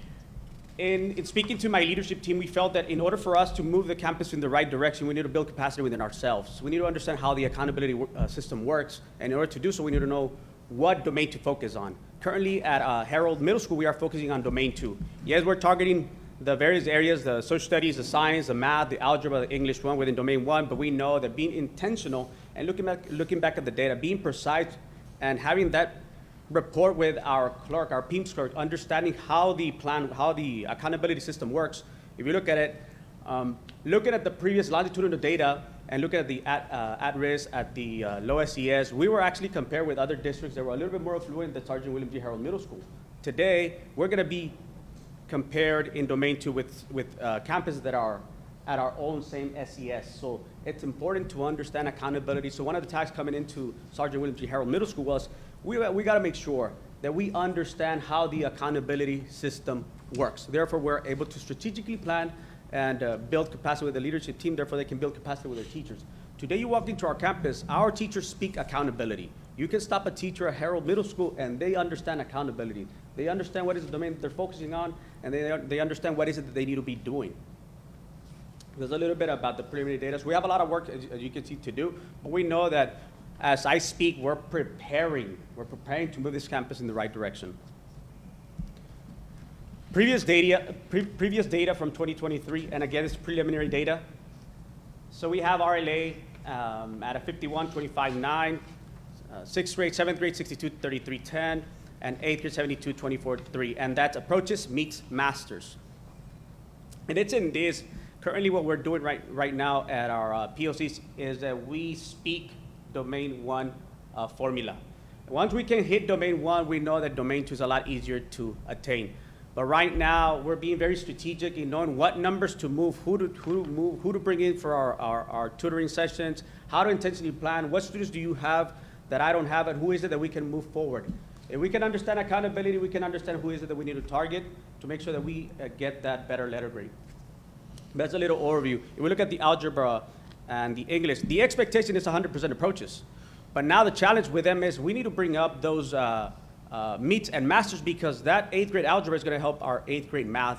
That English 1 is going to help our 8th grade RLA. So that's the reason why we need to be very strategic in making sure that those teachers who serve as those students in those algebra and English classes understand what is the expectation from them.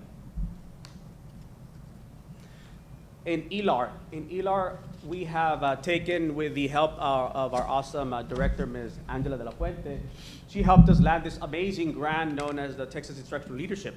The Texas Instructional Leadership is a system that has proven with an 85% success. So once you can land and once you can build capacity within your leadership team, you're able to increase an 85%.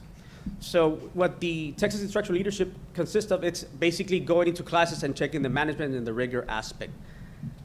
So on our leadership team, the quest was, hey, we need to understand management, we need to understand rigor, we need to speak Texas Instructional Leadership. We're very fortunate that we're one of the few campuses in the state of Texas that is doing Texas Instructional Leadership. So we're running with this one. And in doing so, we have now tasked our teachers to vertically and horizontally align. We now speak to our P coaches, to our electives, and they speak race. They speak what they're expected to do to horizontally align with sixth grade RLA, to horizontally align with math sixth grade and seventh and eighth grade. Now, I'm very fortunate that I am in a campus that they understand that they understand their own, they take ownership and accountability for what they're expected to do. So we're working as a team because we understand that it is not a one-player system. It's a team effort. Now, our philosophy, our motto is one team, one goal. We can have the best teacher, but we need to understand that we're going to be rated as a whole. So in doing so, we have now started a practice at Sergeant William G. Harold with aggressive monitoring. Now, aggressive monitoring is a practice that is part of the Texas Instructional Leadership, but now on our end, that's part of Harold.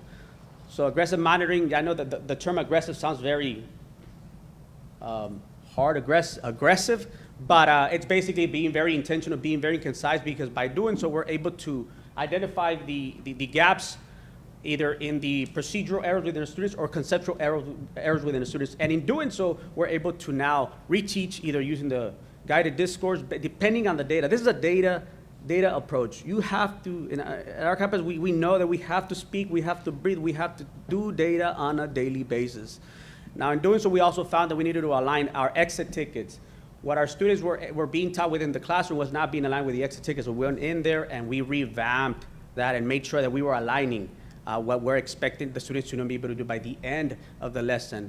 Our curriculum is now aligned with the Amplify. We felt that at the very beginning, in doing an assessment within our campus, we found that 0.06% of our curriculum was aligned to the TEKS that students were expected to know or assess on the STAR. So we needed to target that one. Now we started with biweekly assessments. Now with the direction of Ms. De La Fuente, we now launched the weekly assessments, and these are amazing because on a weekly basis, we're able to gather the data on a specific TEK, and then we're expecting the teachers that come Monday, they disaggregate the data and they present the data. And every teacher, you go to our POC, they will tell you, my class is an A-rated class, B-rated class, C-rated class, and if they're an A or B-rated class or show growth, now we have incentives as well. We have the game room, we have snow cones, and we have a repertoire of things that we're doing to try to extrinsically motivate our students to make sure that we show that growth. And it brings us to the student trackers. That's when we speak. We're looking daily how our students are doing. We need to make sure that if I have Mauro, who Mauro is just not performing, he's getting that 7, but he needs that 44 for history, that we bring him in either to A's or we bring him in directly to the teacher. And we need to understand that if we can move Mauro up, he can give us probably that 1 point, but if we can move Crystal up, maybe she can give us that master's. It's understanding and it's speaking that language, speaking accountability, and making sure that we address everybody, but address them very intentional. And that's the beauty about the student trackers. Similar in the math, it's the same thing. We're doing, again, running with a TIL, vertically and horizontally aligning. We're doing the aggressive monitoring, the exit ticket alignment.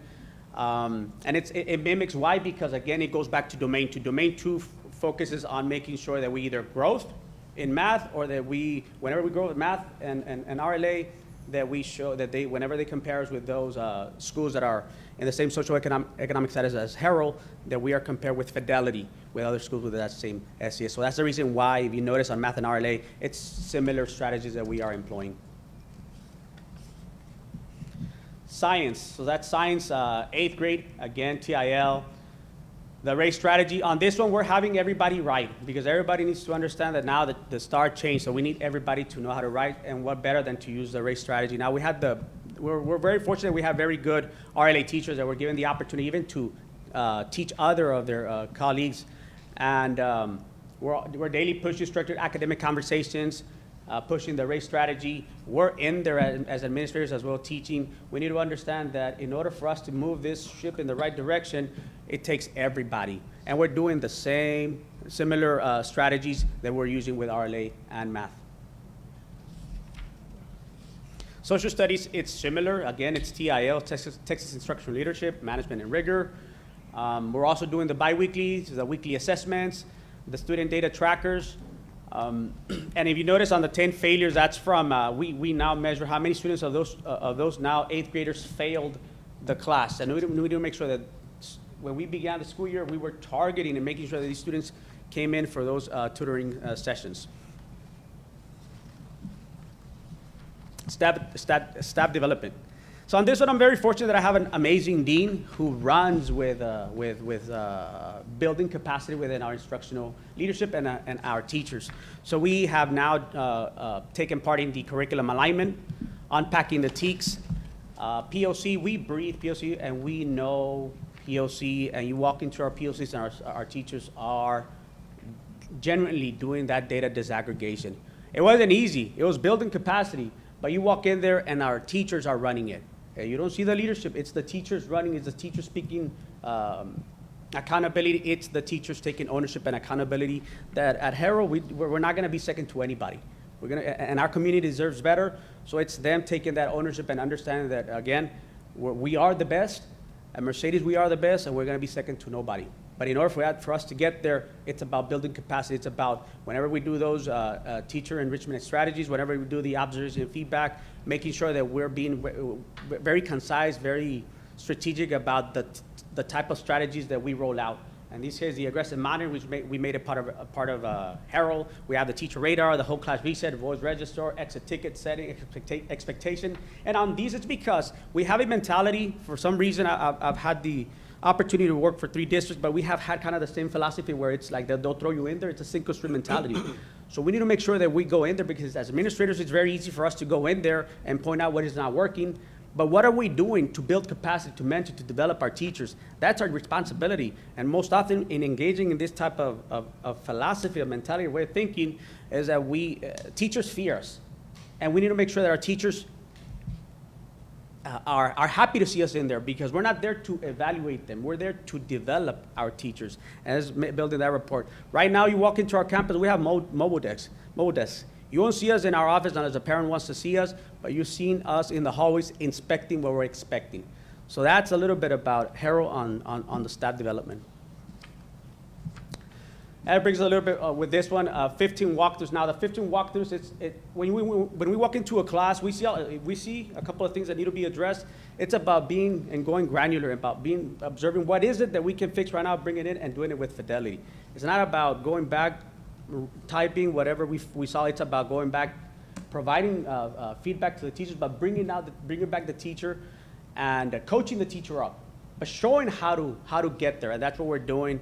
We're running with TIL, and we were fortunate enough that Region 1 contacted us and see if we wanted to be the image. They want to work with us because they love what we're doing with the TIL. They love that we're running with it. They love that we're doing it with fidelity. So they're very interested in seeing our journey through the TIL.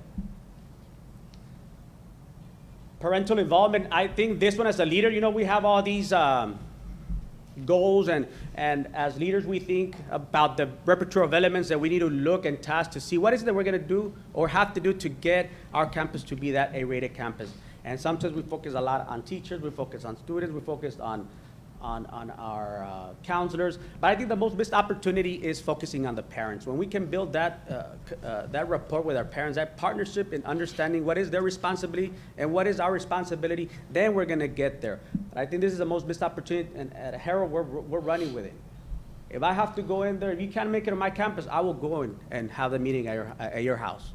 And that's the philosophy. I'm blessed that I have an admin team, Mr. Jason Acosta and Ms. Crystal Gonzalez, who understand that vision. They know that in order for us to get this campus to where it needs to be, it's not going to be easy. So, but they're willing to put in the work. So that's the beauty about it. I also noticed that our parents are very, very engaged with our band students. So I asked Mr. Ayala, our band director, if he could allow us 15 minutes within the concert, the previous concert we had, for us to present our vision, our mission, and our what was it that we wanted our parents to know and understand that was their responsibility.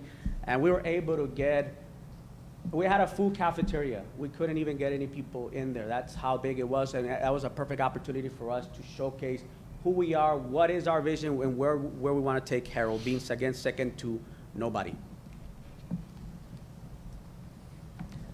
Attendance, first 6 weeks it was a 92.88, second 6 weeks a 93, and third 6 weeks a 91. We still have a lot of work to do, And that involves us, if a student hasn't made it, because our reporting period is third period. If a student hasn't made it, we are printing those lists daily. And I have a very good PIMS clerk, Ms. Cuadra, who knows that by 8:45 I need to have that list.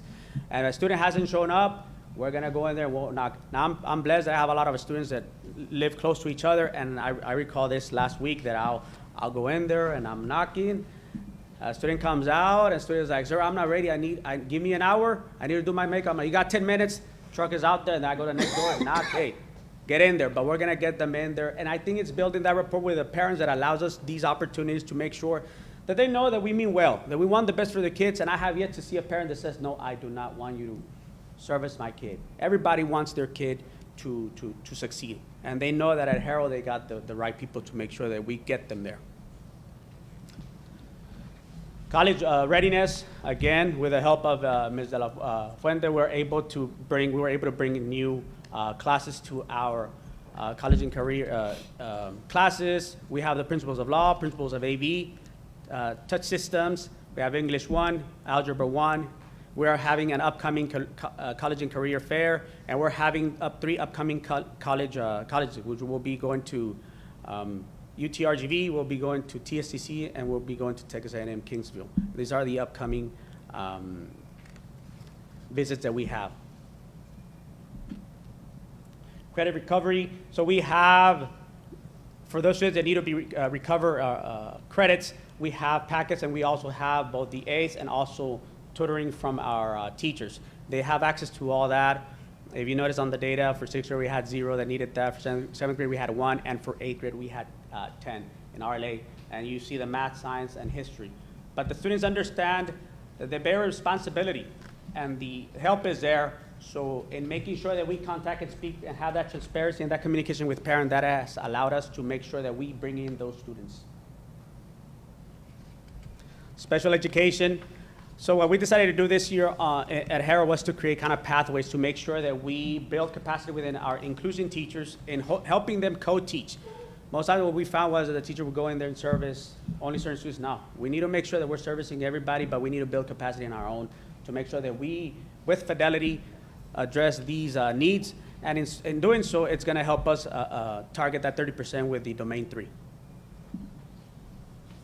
And the ACE program, well, just a recap, like the other schools, we have ACE from Monday through Friday. Friday is an enrichment opportunity, but these, going back to the student trackers, based on the student trackers, we're able to select what students are gonna go to what teachers. And also, we have, aside from ACE, we have, with the help of Ms. Mona Guerra, we're able to get more teachers to participate in the tutoring. So we're blessed. We're blessed with a very good team. We're blessed with a very good directors who will know, again, and understand that at Mercedes, we're gonna be second to nobody. And that's a little overview of who we are at Sergeant William G. Harold Middle School. Thank you. Thank you. Thank you. Do you all have any questions? Just a comment, Dr. Tijerina. You mentioned a lot of interventions that the campus is going through, but I know that with the team that you have, Ms. Gonzalez and Mr. Acosta and the rest of your administrative team, that the teachers will receive the support that they need to make the students successful. Yes, sir. Thank you. Thank you. Thank you, Dr. Tejeda. Yeah, have the best night. Thank you. Thank you.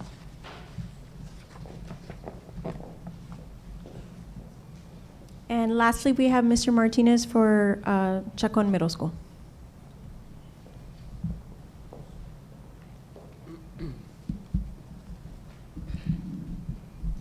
Good evening, everybody. Good evening, Superintendent, MISD School Board, committee members present this evening. Thank you for the opportunity to speak today, to report to you on the status of Sergeant Chacon Middle School. So if you could look at our demographics here at the Sergeant Chacon Middle School, we have a total of 174 sixth graders, 185 grade 7, and 213 grade 8 students. And if you can notice our economic disadvantaged students, we're looking at 88%, at risk at 79. Our EB students are 28, immigrants 1.36, our special ed population's 10.73, our RTI 5.28, 504, we have 12.27%, dyslexia 7.5%, and GT 14%. Migrant, we have a total of 6 migrant students. That is our population there at Chacon. So if, I want to point out to you our academic status for the 22-23 school year. So the overall, the most recent academic status overall is a grade letter of a C. Okay, we're currently, of course, working on the domains 1, which we have at 65, and the academic growth, and the relative the domain 3 closing the gaps. Those are the areas that we're looking at improving. So our star performance is our target area to improve our scores. Domain 3 also are special pops. Those are the areas also we're looking at. So just to highlight some things that we're looking at right now. Of course, we're currently initiating weekly assessments so that can drive our instruction. Those are the areas that we're currently working on through our PLCs. Ms. Rivas, currently we're working on having the weekly assessments so we can have some better data so we can move forward with improvement of overall status. The next, okay, so the campus data, if we look at the 22 to 23 overall campus data, we actually have improved from 22 to 23 at approaches grade level or above. We've increased from 60 to 63. All grades, ELA, also from 20 to 23, 65 to 69. All approaches grade level or above, 58 to 62. So you can see that we are working on and have been successful on the growth of our scores. So you know, we keep moving forward. We're trying our best every day. We're monitoring our teachers, as you'll see later on the other slides. But again, we are making progress, and that's good news for Sarge Chacon Middle School. So some of the targeted interventions I've included for ELAR. Again, we have weekly assessments beginning in January to determine immediate needs and address immediately through classes and after-school program. We have personalized learning paths on Summer K-12 based on benchmark results. And again, twice a week for 6th and 7th grade, once a week for 8th grade. So again, those are our targeted interventions that we're currently undertaking there at Chacon Middle School. And also, if I take a quickly look at mathematics, again, you can see our 8th grade math fall benchmarks, 7th grade and 6th grade, and again, weekly assessments that we've just initiated to determine immediate needs and address immediately through the classes and after-school program. The after-school program providing targeted instruction or support for math during Tiger Time. That's advisory period that we utilize twice a week at Chacon. So again, just similar information that we have there, science targeted intervention. Again, you see the scores from our benchmark, our CBA and the checkpoints now that we're using, again, to utilize that data and so we can address those issues and we can move forward with the adjustments we need to make and make some progress.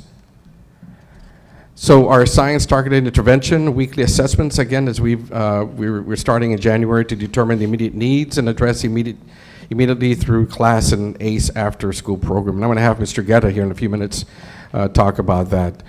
Personalized learning paths on Summer K-12 based on the Summer K-12 pretest, which will be administered in January. Again, students will work on this once per week. So as you can see, we have the interventions already taking place, and we're looking forward to the results. Science targeted interventions as well, weekly assessments beginning again in January to determine immediate needs. And we're looking at personalized learning paths on Summer K-12 based on Summer K-12 pretest, which will be administered in January. Again, students will work on this once per week. Okay, so more information there on our social studies targeted intervention. I guess you can see the scores that we have, and again, it's all in an effort to you know, get better at our data, and again, these interventions we're confident they're gonna help us improve our scores. Okay, social studies targeted intervention, no benchmark data for science. Benchmark is scheduled for, our first benchmark is scheduled for February the 8th, next week, to get that, the data going. Weekly assessments beginning in January, so to determine the immediate needs and address immediately through class and after-school programs. Students will begin to work on social studies interventions during Tiger Time, once per week based on our weekly assessments. Thank you. Okay, so let's focus here on staff development. So one of our new initiatives at Chacon Middle School is actually, again, we're focusing on building up the capacity of the teachers, building up their skills through workshops and focusing on skills relevant to their field, from technical skills to soft skills like communication, leadership, problem solving. We're confident that the workshops that we are planning for our teachers is going to develop that capacity, that leadership skill to, again, transfer back into the classroom so that we can improve overall morale and to be better prepared to address the issues that we have every day at school. Some other new initiatives, we have Amplify, RLA curriculum, we have Carnegie, Agile Minds for math curriculum, and of course, SciUp training for all the new teachers. So the observation feedback portion, again, T-test, of course, it's a system designed to support our teachers in their professional growth. Again, we're looking at 3 components: goal setting, the evaluation cycle, and of course, student growth measures. We're currently, myself, for instance, are currently meeting, already having the pre-conferences with teachers, and it all is in an effort, again, to have those T-test observations, which we are currently planning and making progress on that. So we are moving forward with our T-test observations.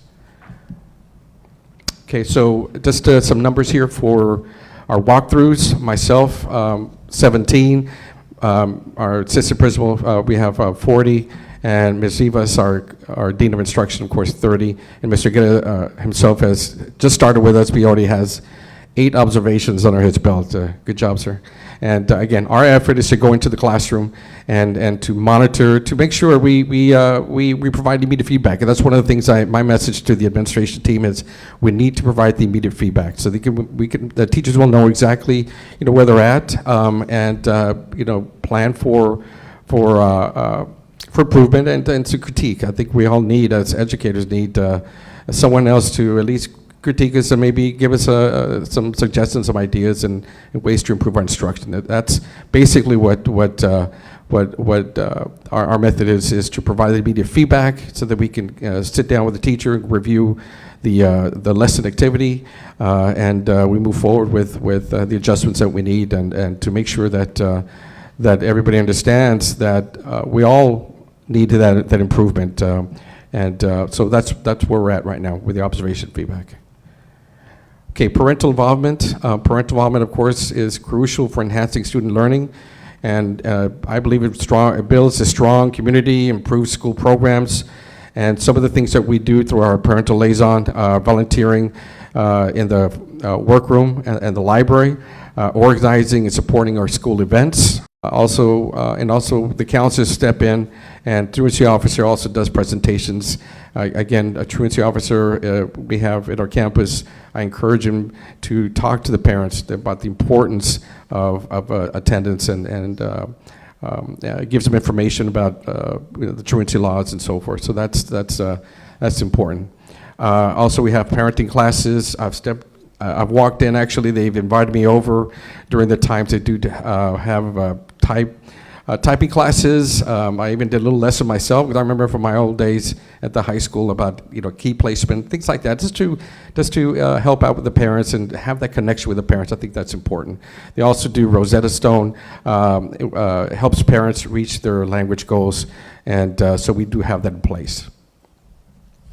So overall attendance, again, this is just an indication of where our attendance is through October. Just to give an example, we had 94% that particular week, October 9th through 13th.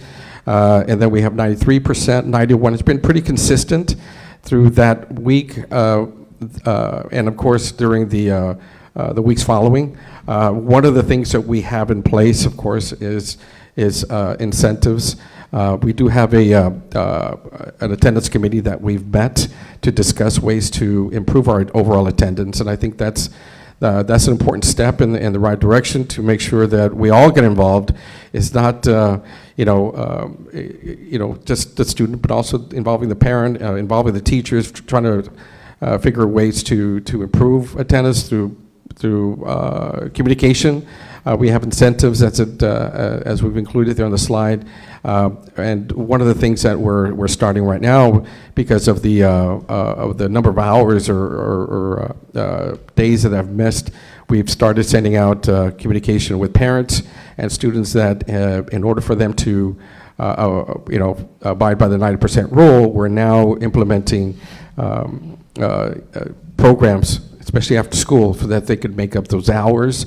I made it very, very clear to all the grade levels, 6th, 7th, and 8th grade, that we must have a good attendance. We must come to school every day. It's in our marquee, and I let the custodians know we need to have that message out there the entire year. So if you pass by Chaco Middle School, you will see attendance does matter, and that's one of the things that we have implemented there at school. Some of this incentive programs, we're initiating our reward programs with the students. It could be as small as a popcorn bag or just recognition. I think that's important for students. And I think that we believe that's going to improve our overall performance because, again, our goal is to have the 95% on a daily basis. And so those are the things we're doing at Chaco Middle School. Attendance recovery, as I mentioned, after school by grade level for students for 10 plus absences.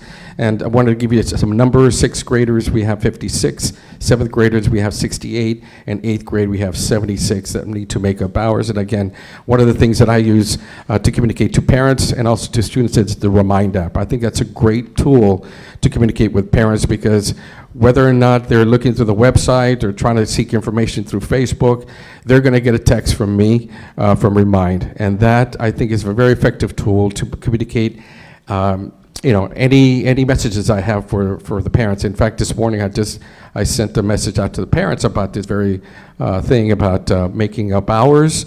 So the communication's out there, and I do get thumbs up from the parents. I do have the information that 90+% of the parents actually read it.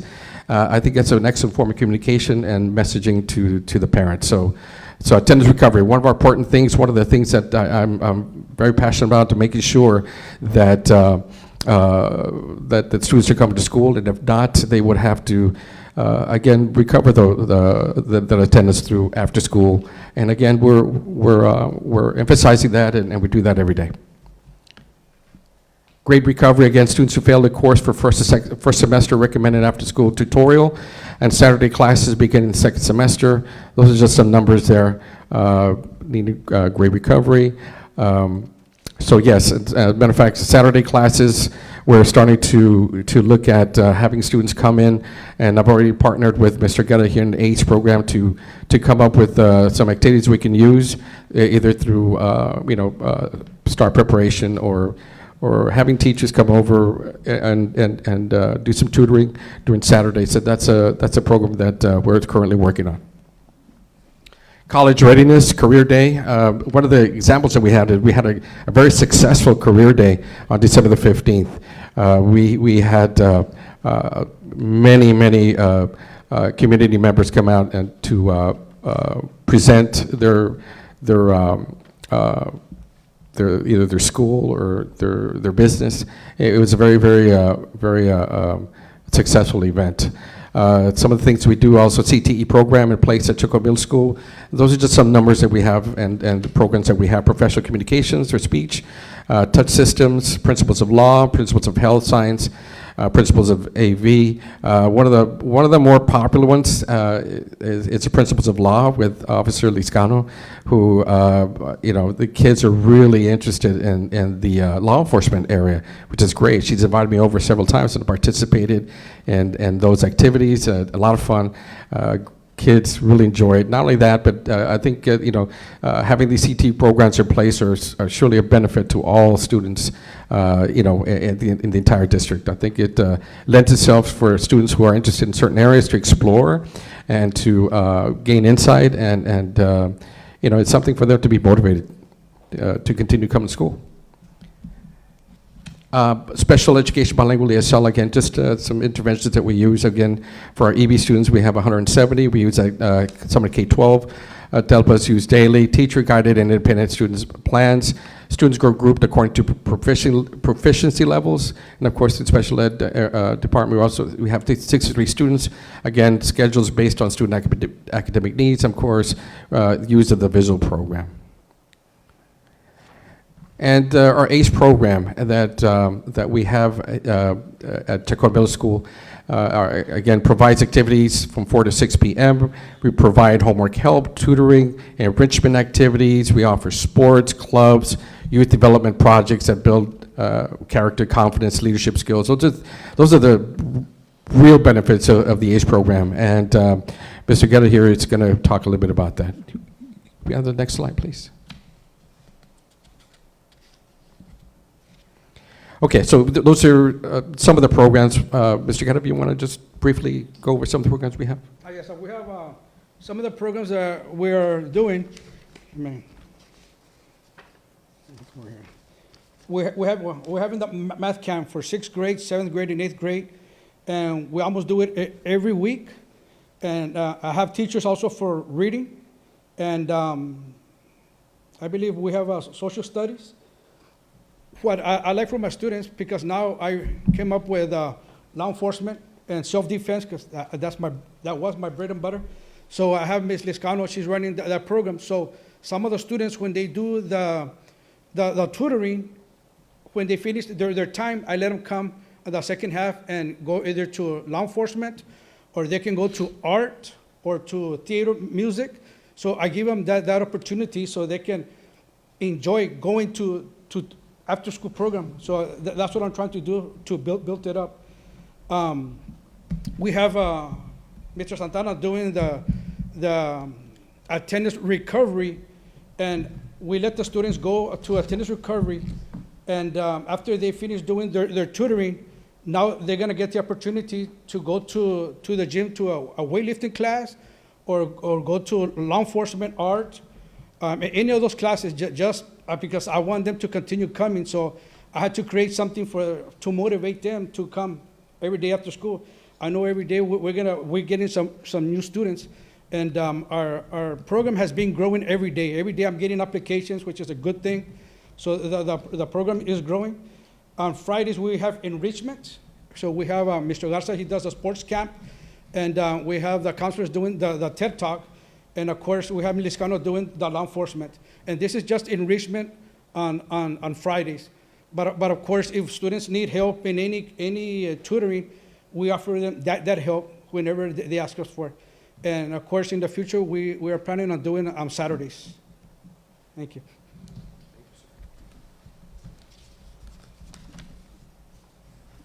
This is just some more information on attendance. Again, that's one of the efforts as a team we're focusing on, continuing to improve our attendance, to continue to talk to the kids, meet with the kids, to make sure that they realize that if they miss out on any day, they miss out on instruction, and that's something that we're really emphasizing to the kids, and of course to the parents as I communicate with them the importance of attendance at Tacoma Middle School. This is some more information on numbers, and thank you. Any questions? I do have a comment, Mr. Yes, sir. Martinez. Kind of comes full circle now for you as an administrator, going back to that level. You know those students well, that type of students in middle school. You were there as a teacher, yes, sir, early on, and the benefit for those students that you know what the high school expects, and that you and your staff, and you have a very good staff, yes, veteran staff, talented staff, that I know is going to translate that to the students and get them to be motivated and to do well in the future. Yes, sir. Thank you. Thank you. Thank you. Thank you. Thank you. Thank you. Thank you.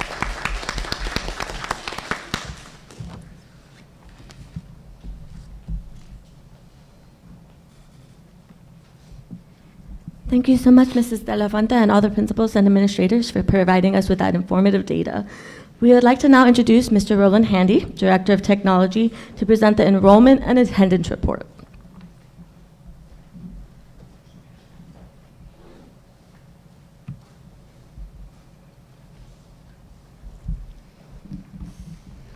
Good evening, Ms. Chavez, Board President, trustees, community, and staff.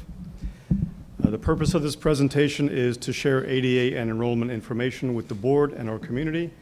Attendance and enrollment are cornerstones of our district. In order for our students to grow academically, they do need to come to school on a daily basis.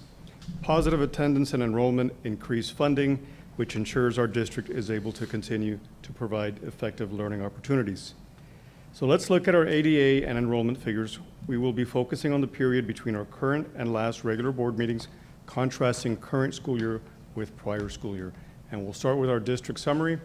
We do have a current enrollment of 4,374, ADA of 8915, prior 4488, ADA of 9213, a slight drop of 114 students in enrollment, and a slight drop in ADA of negative 2.98%. We'll start with Mel at our campuses. Enrollment 203, ADA 80.09. Prior year enrollment 156, ADA 86.25. An increase of enrollment of 47 students and a decrease of ADA of 6.16%. Next to our elementaries, Taylor, enrollment currently at 435, ADA at 91.68. Prior year enrollment 420, ADA 93.32. An enrollment increase of 15 students and an ADA decrease of 1.64%. Travis Elementary, current enrollment 492, ADA 89.42. Prior year enrollment 534, ADA 90.33. Enrollment decrease of 42 students, ADA slight decrease of 0.91%. JFK Elementary, current enrollment 415, ADA 90.92. Prior enrollment 466, ADA 92.01. Enrollment decrease of 51 students, ADA decrease of 1.09 students. Hinojosa Elementary, current enrollment 479, ADA 89.64. Prior enrollment 487, ADA 90.63. Enrollment decrease 8 students, ADA decrease 0.99%. At the middle school level, we'll start with Sergeant Harrell. Enrollment, current enrollment 389, ADA 91.49. Prior enrollment 455, ADA 92.26. A decrease in enrollment of 66 students and a slight decrease in ADA of 0.77. Moving on to Chacuan, current enrollment 580, ADA 89.64. Prior enrollment 572, ADA 91.55. Enrollment increase of 8 students and an ADA decrease of 2.09%. Secondary level, we'll start with MAW. Current enrollment 137, ADA 76.31. Prior enrollment 97, ADA 92.42. Enrollment increase of 40, ADA decrease of 16.12%. Moving on to Mecca, enrollment, current enrollment 348, ADA 93.28. Prior enrollment 347, ADA of 94.70. Enrollment increase of 1 student and a slight ADA decrease of 1.43%.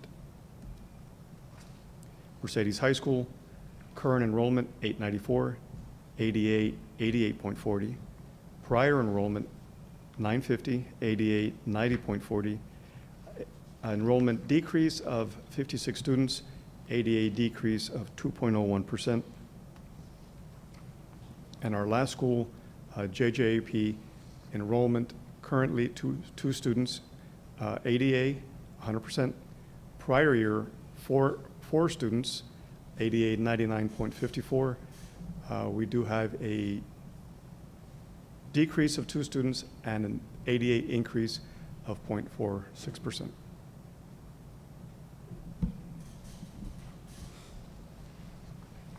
Any questions? All right. Thank you.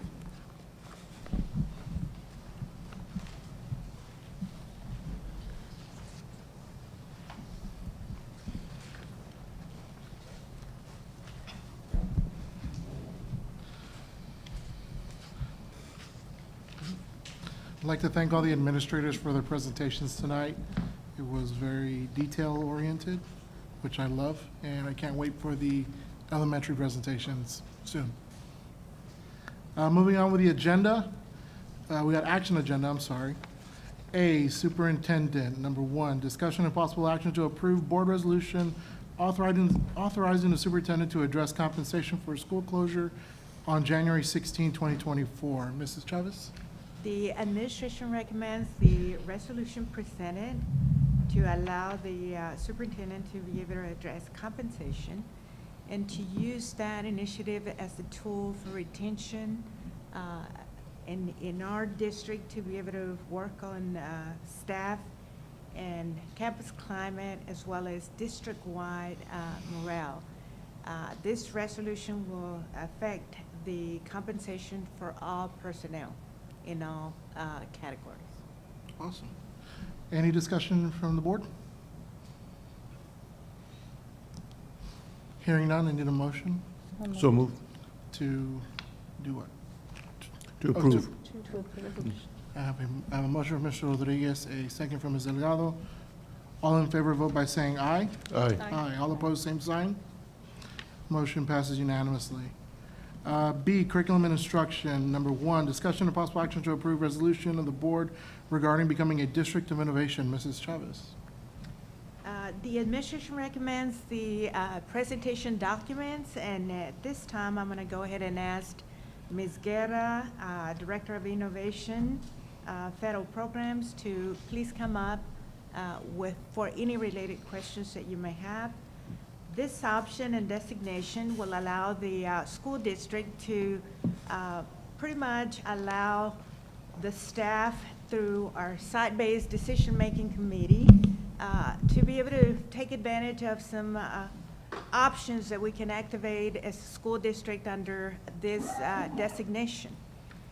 If given the direction by the board to move forward with the establishment of that committee, the areas that you can look at as the school district is to be able to look at options such as the local control and flexibility to be able to work with that committee to develop a district calendar, an instructional calendar that allows you the possibility of an early start, the embedded professional development throughout the year, and to be able to consider including the early ending, as well as providing you the additional days to accommodate summer school required programming, such as bilingual programming requirements for summer school students. The other is, as a school district, given the size of our student population, you have the option to look at teacher certification. As a school district, we would comply with all federal requirements because of the fact that we are receiving and implementing federal funding and programming. So as a school district, we will abide by certification requirements as per federal funding, but we would have the flexibility to look at industry experts that can continue collaborating with the school district and to be able to adapt to the size of a student population and the sections that you may have, as we're looking at creating options in the industry licensing that we offer as a school district. For example, you could identify the partnership of that external expert to come in and to be able to address a limited number of sections, or to be able to address that lecture format, including that dual enrollment possibility for the school district. However, you would not be required to look at the teaching certification as you would now as requirement for all content areas, including CTE teachers. So you would have some internal flexibility as a school district to be able to activate that local certification that would be applicable strictly to the district.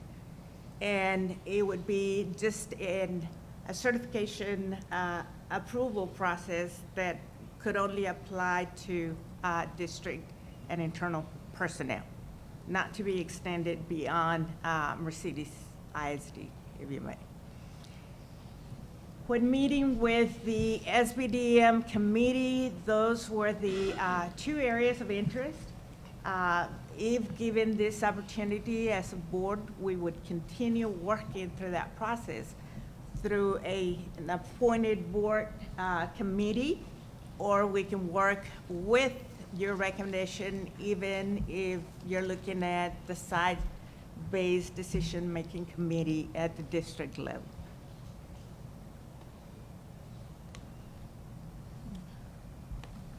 Ms. Chavez, for the first description that you mentioned, HB 2610, the 75,600 minutes, no change to that? Is that still in place, or does it give you flexibility for that as well?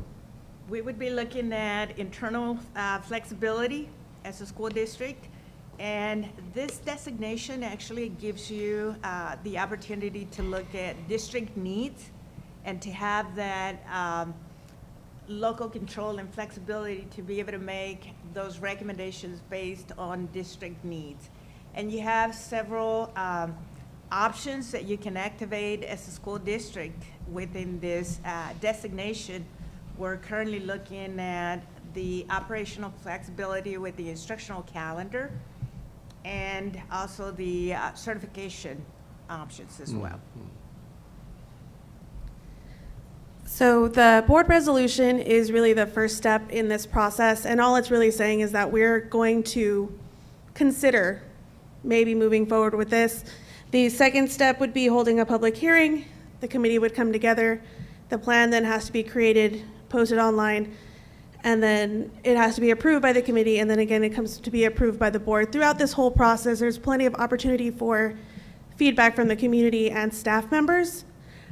So this is going to be very transparent, and really it's just going to give us more flexibility and local control so that we can meet the needs of our district. Do you have any other questions?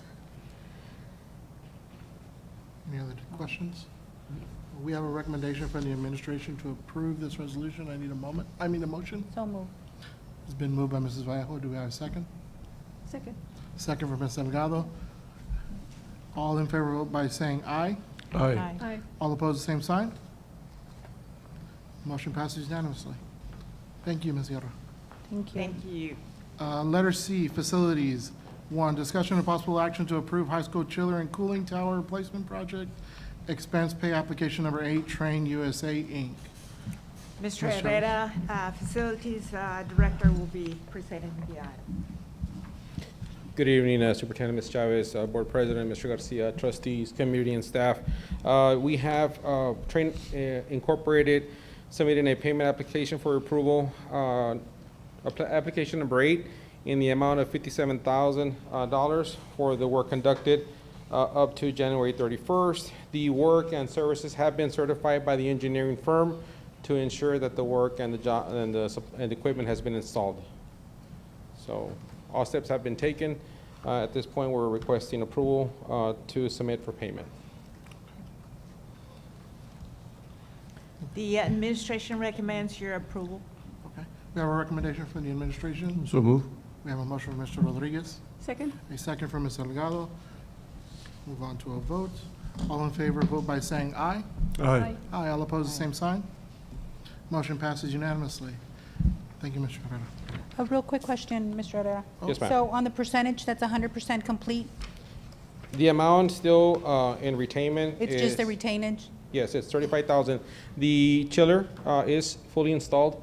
We were going to do a test on last Tuesday, which was the day of the freeze, but it was previously scheduled the week before, so it wasn't intentional. We just couldn't test it out because of the weather. So we're looking for a future date, hopefully next week, as soon as the weather permits. There are some thermostat and temperatures that would ensure that the machine is working properly. So we would just want to wait for better weather to ensure that the chiller is working properly. Okay. Thank you. Thank you, sir. Moving on with consent agenda, I'm going to go ahead and ask the board if there are any items they'd like to pull. I'm going to start with Mr. Howell, who is joined us virtually. Mr. Howell, are there any items you'd like to pull?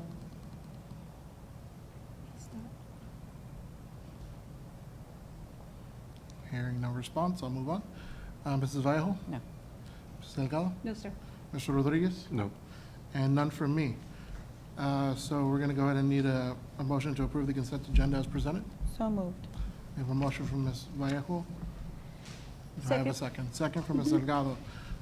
All in favor of approving the consent agenda as presented, vote by saying aye. Aye. Aye. All opposed, the same sign. Motion passes unanimously.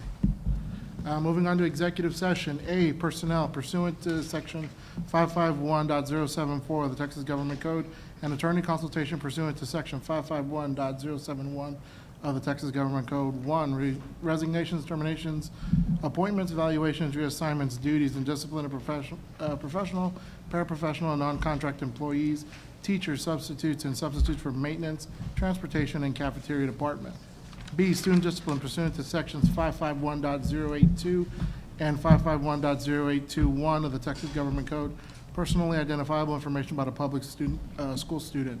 C, discussion and private consultation with attorney regarding pending or contemplated litigation, settlement matters, and or matters where the professional duty under state board requires private consultation with the school attorney pursuant to section 551.071. D, discussion of legal issues and consultation with attorney regarding school health and related services, SHARS, pursuant to 551.071.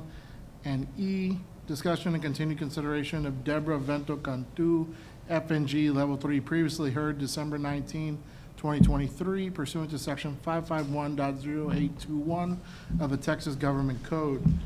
It is 9:02, and this board is now in executive session.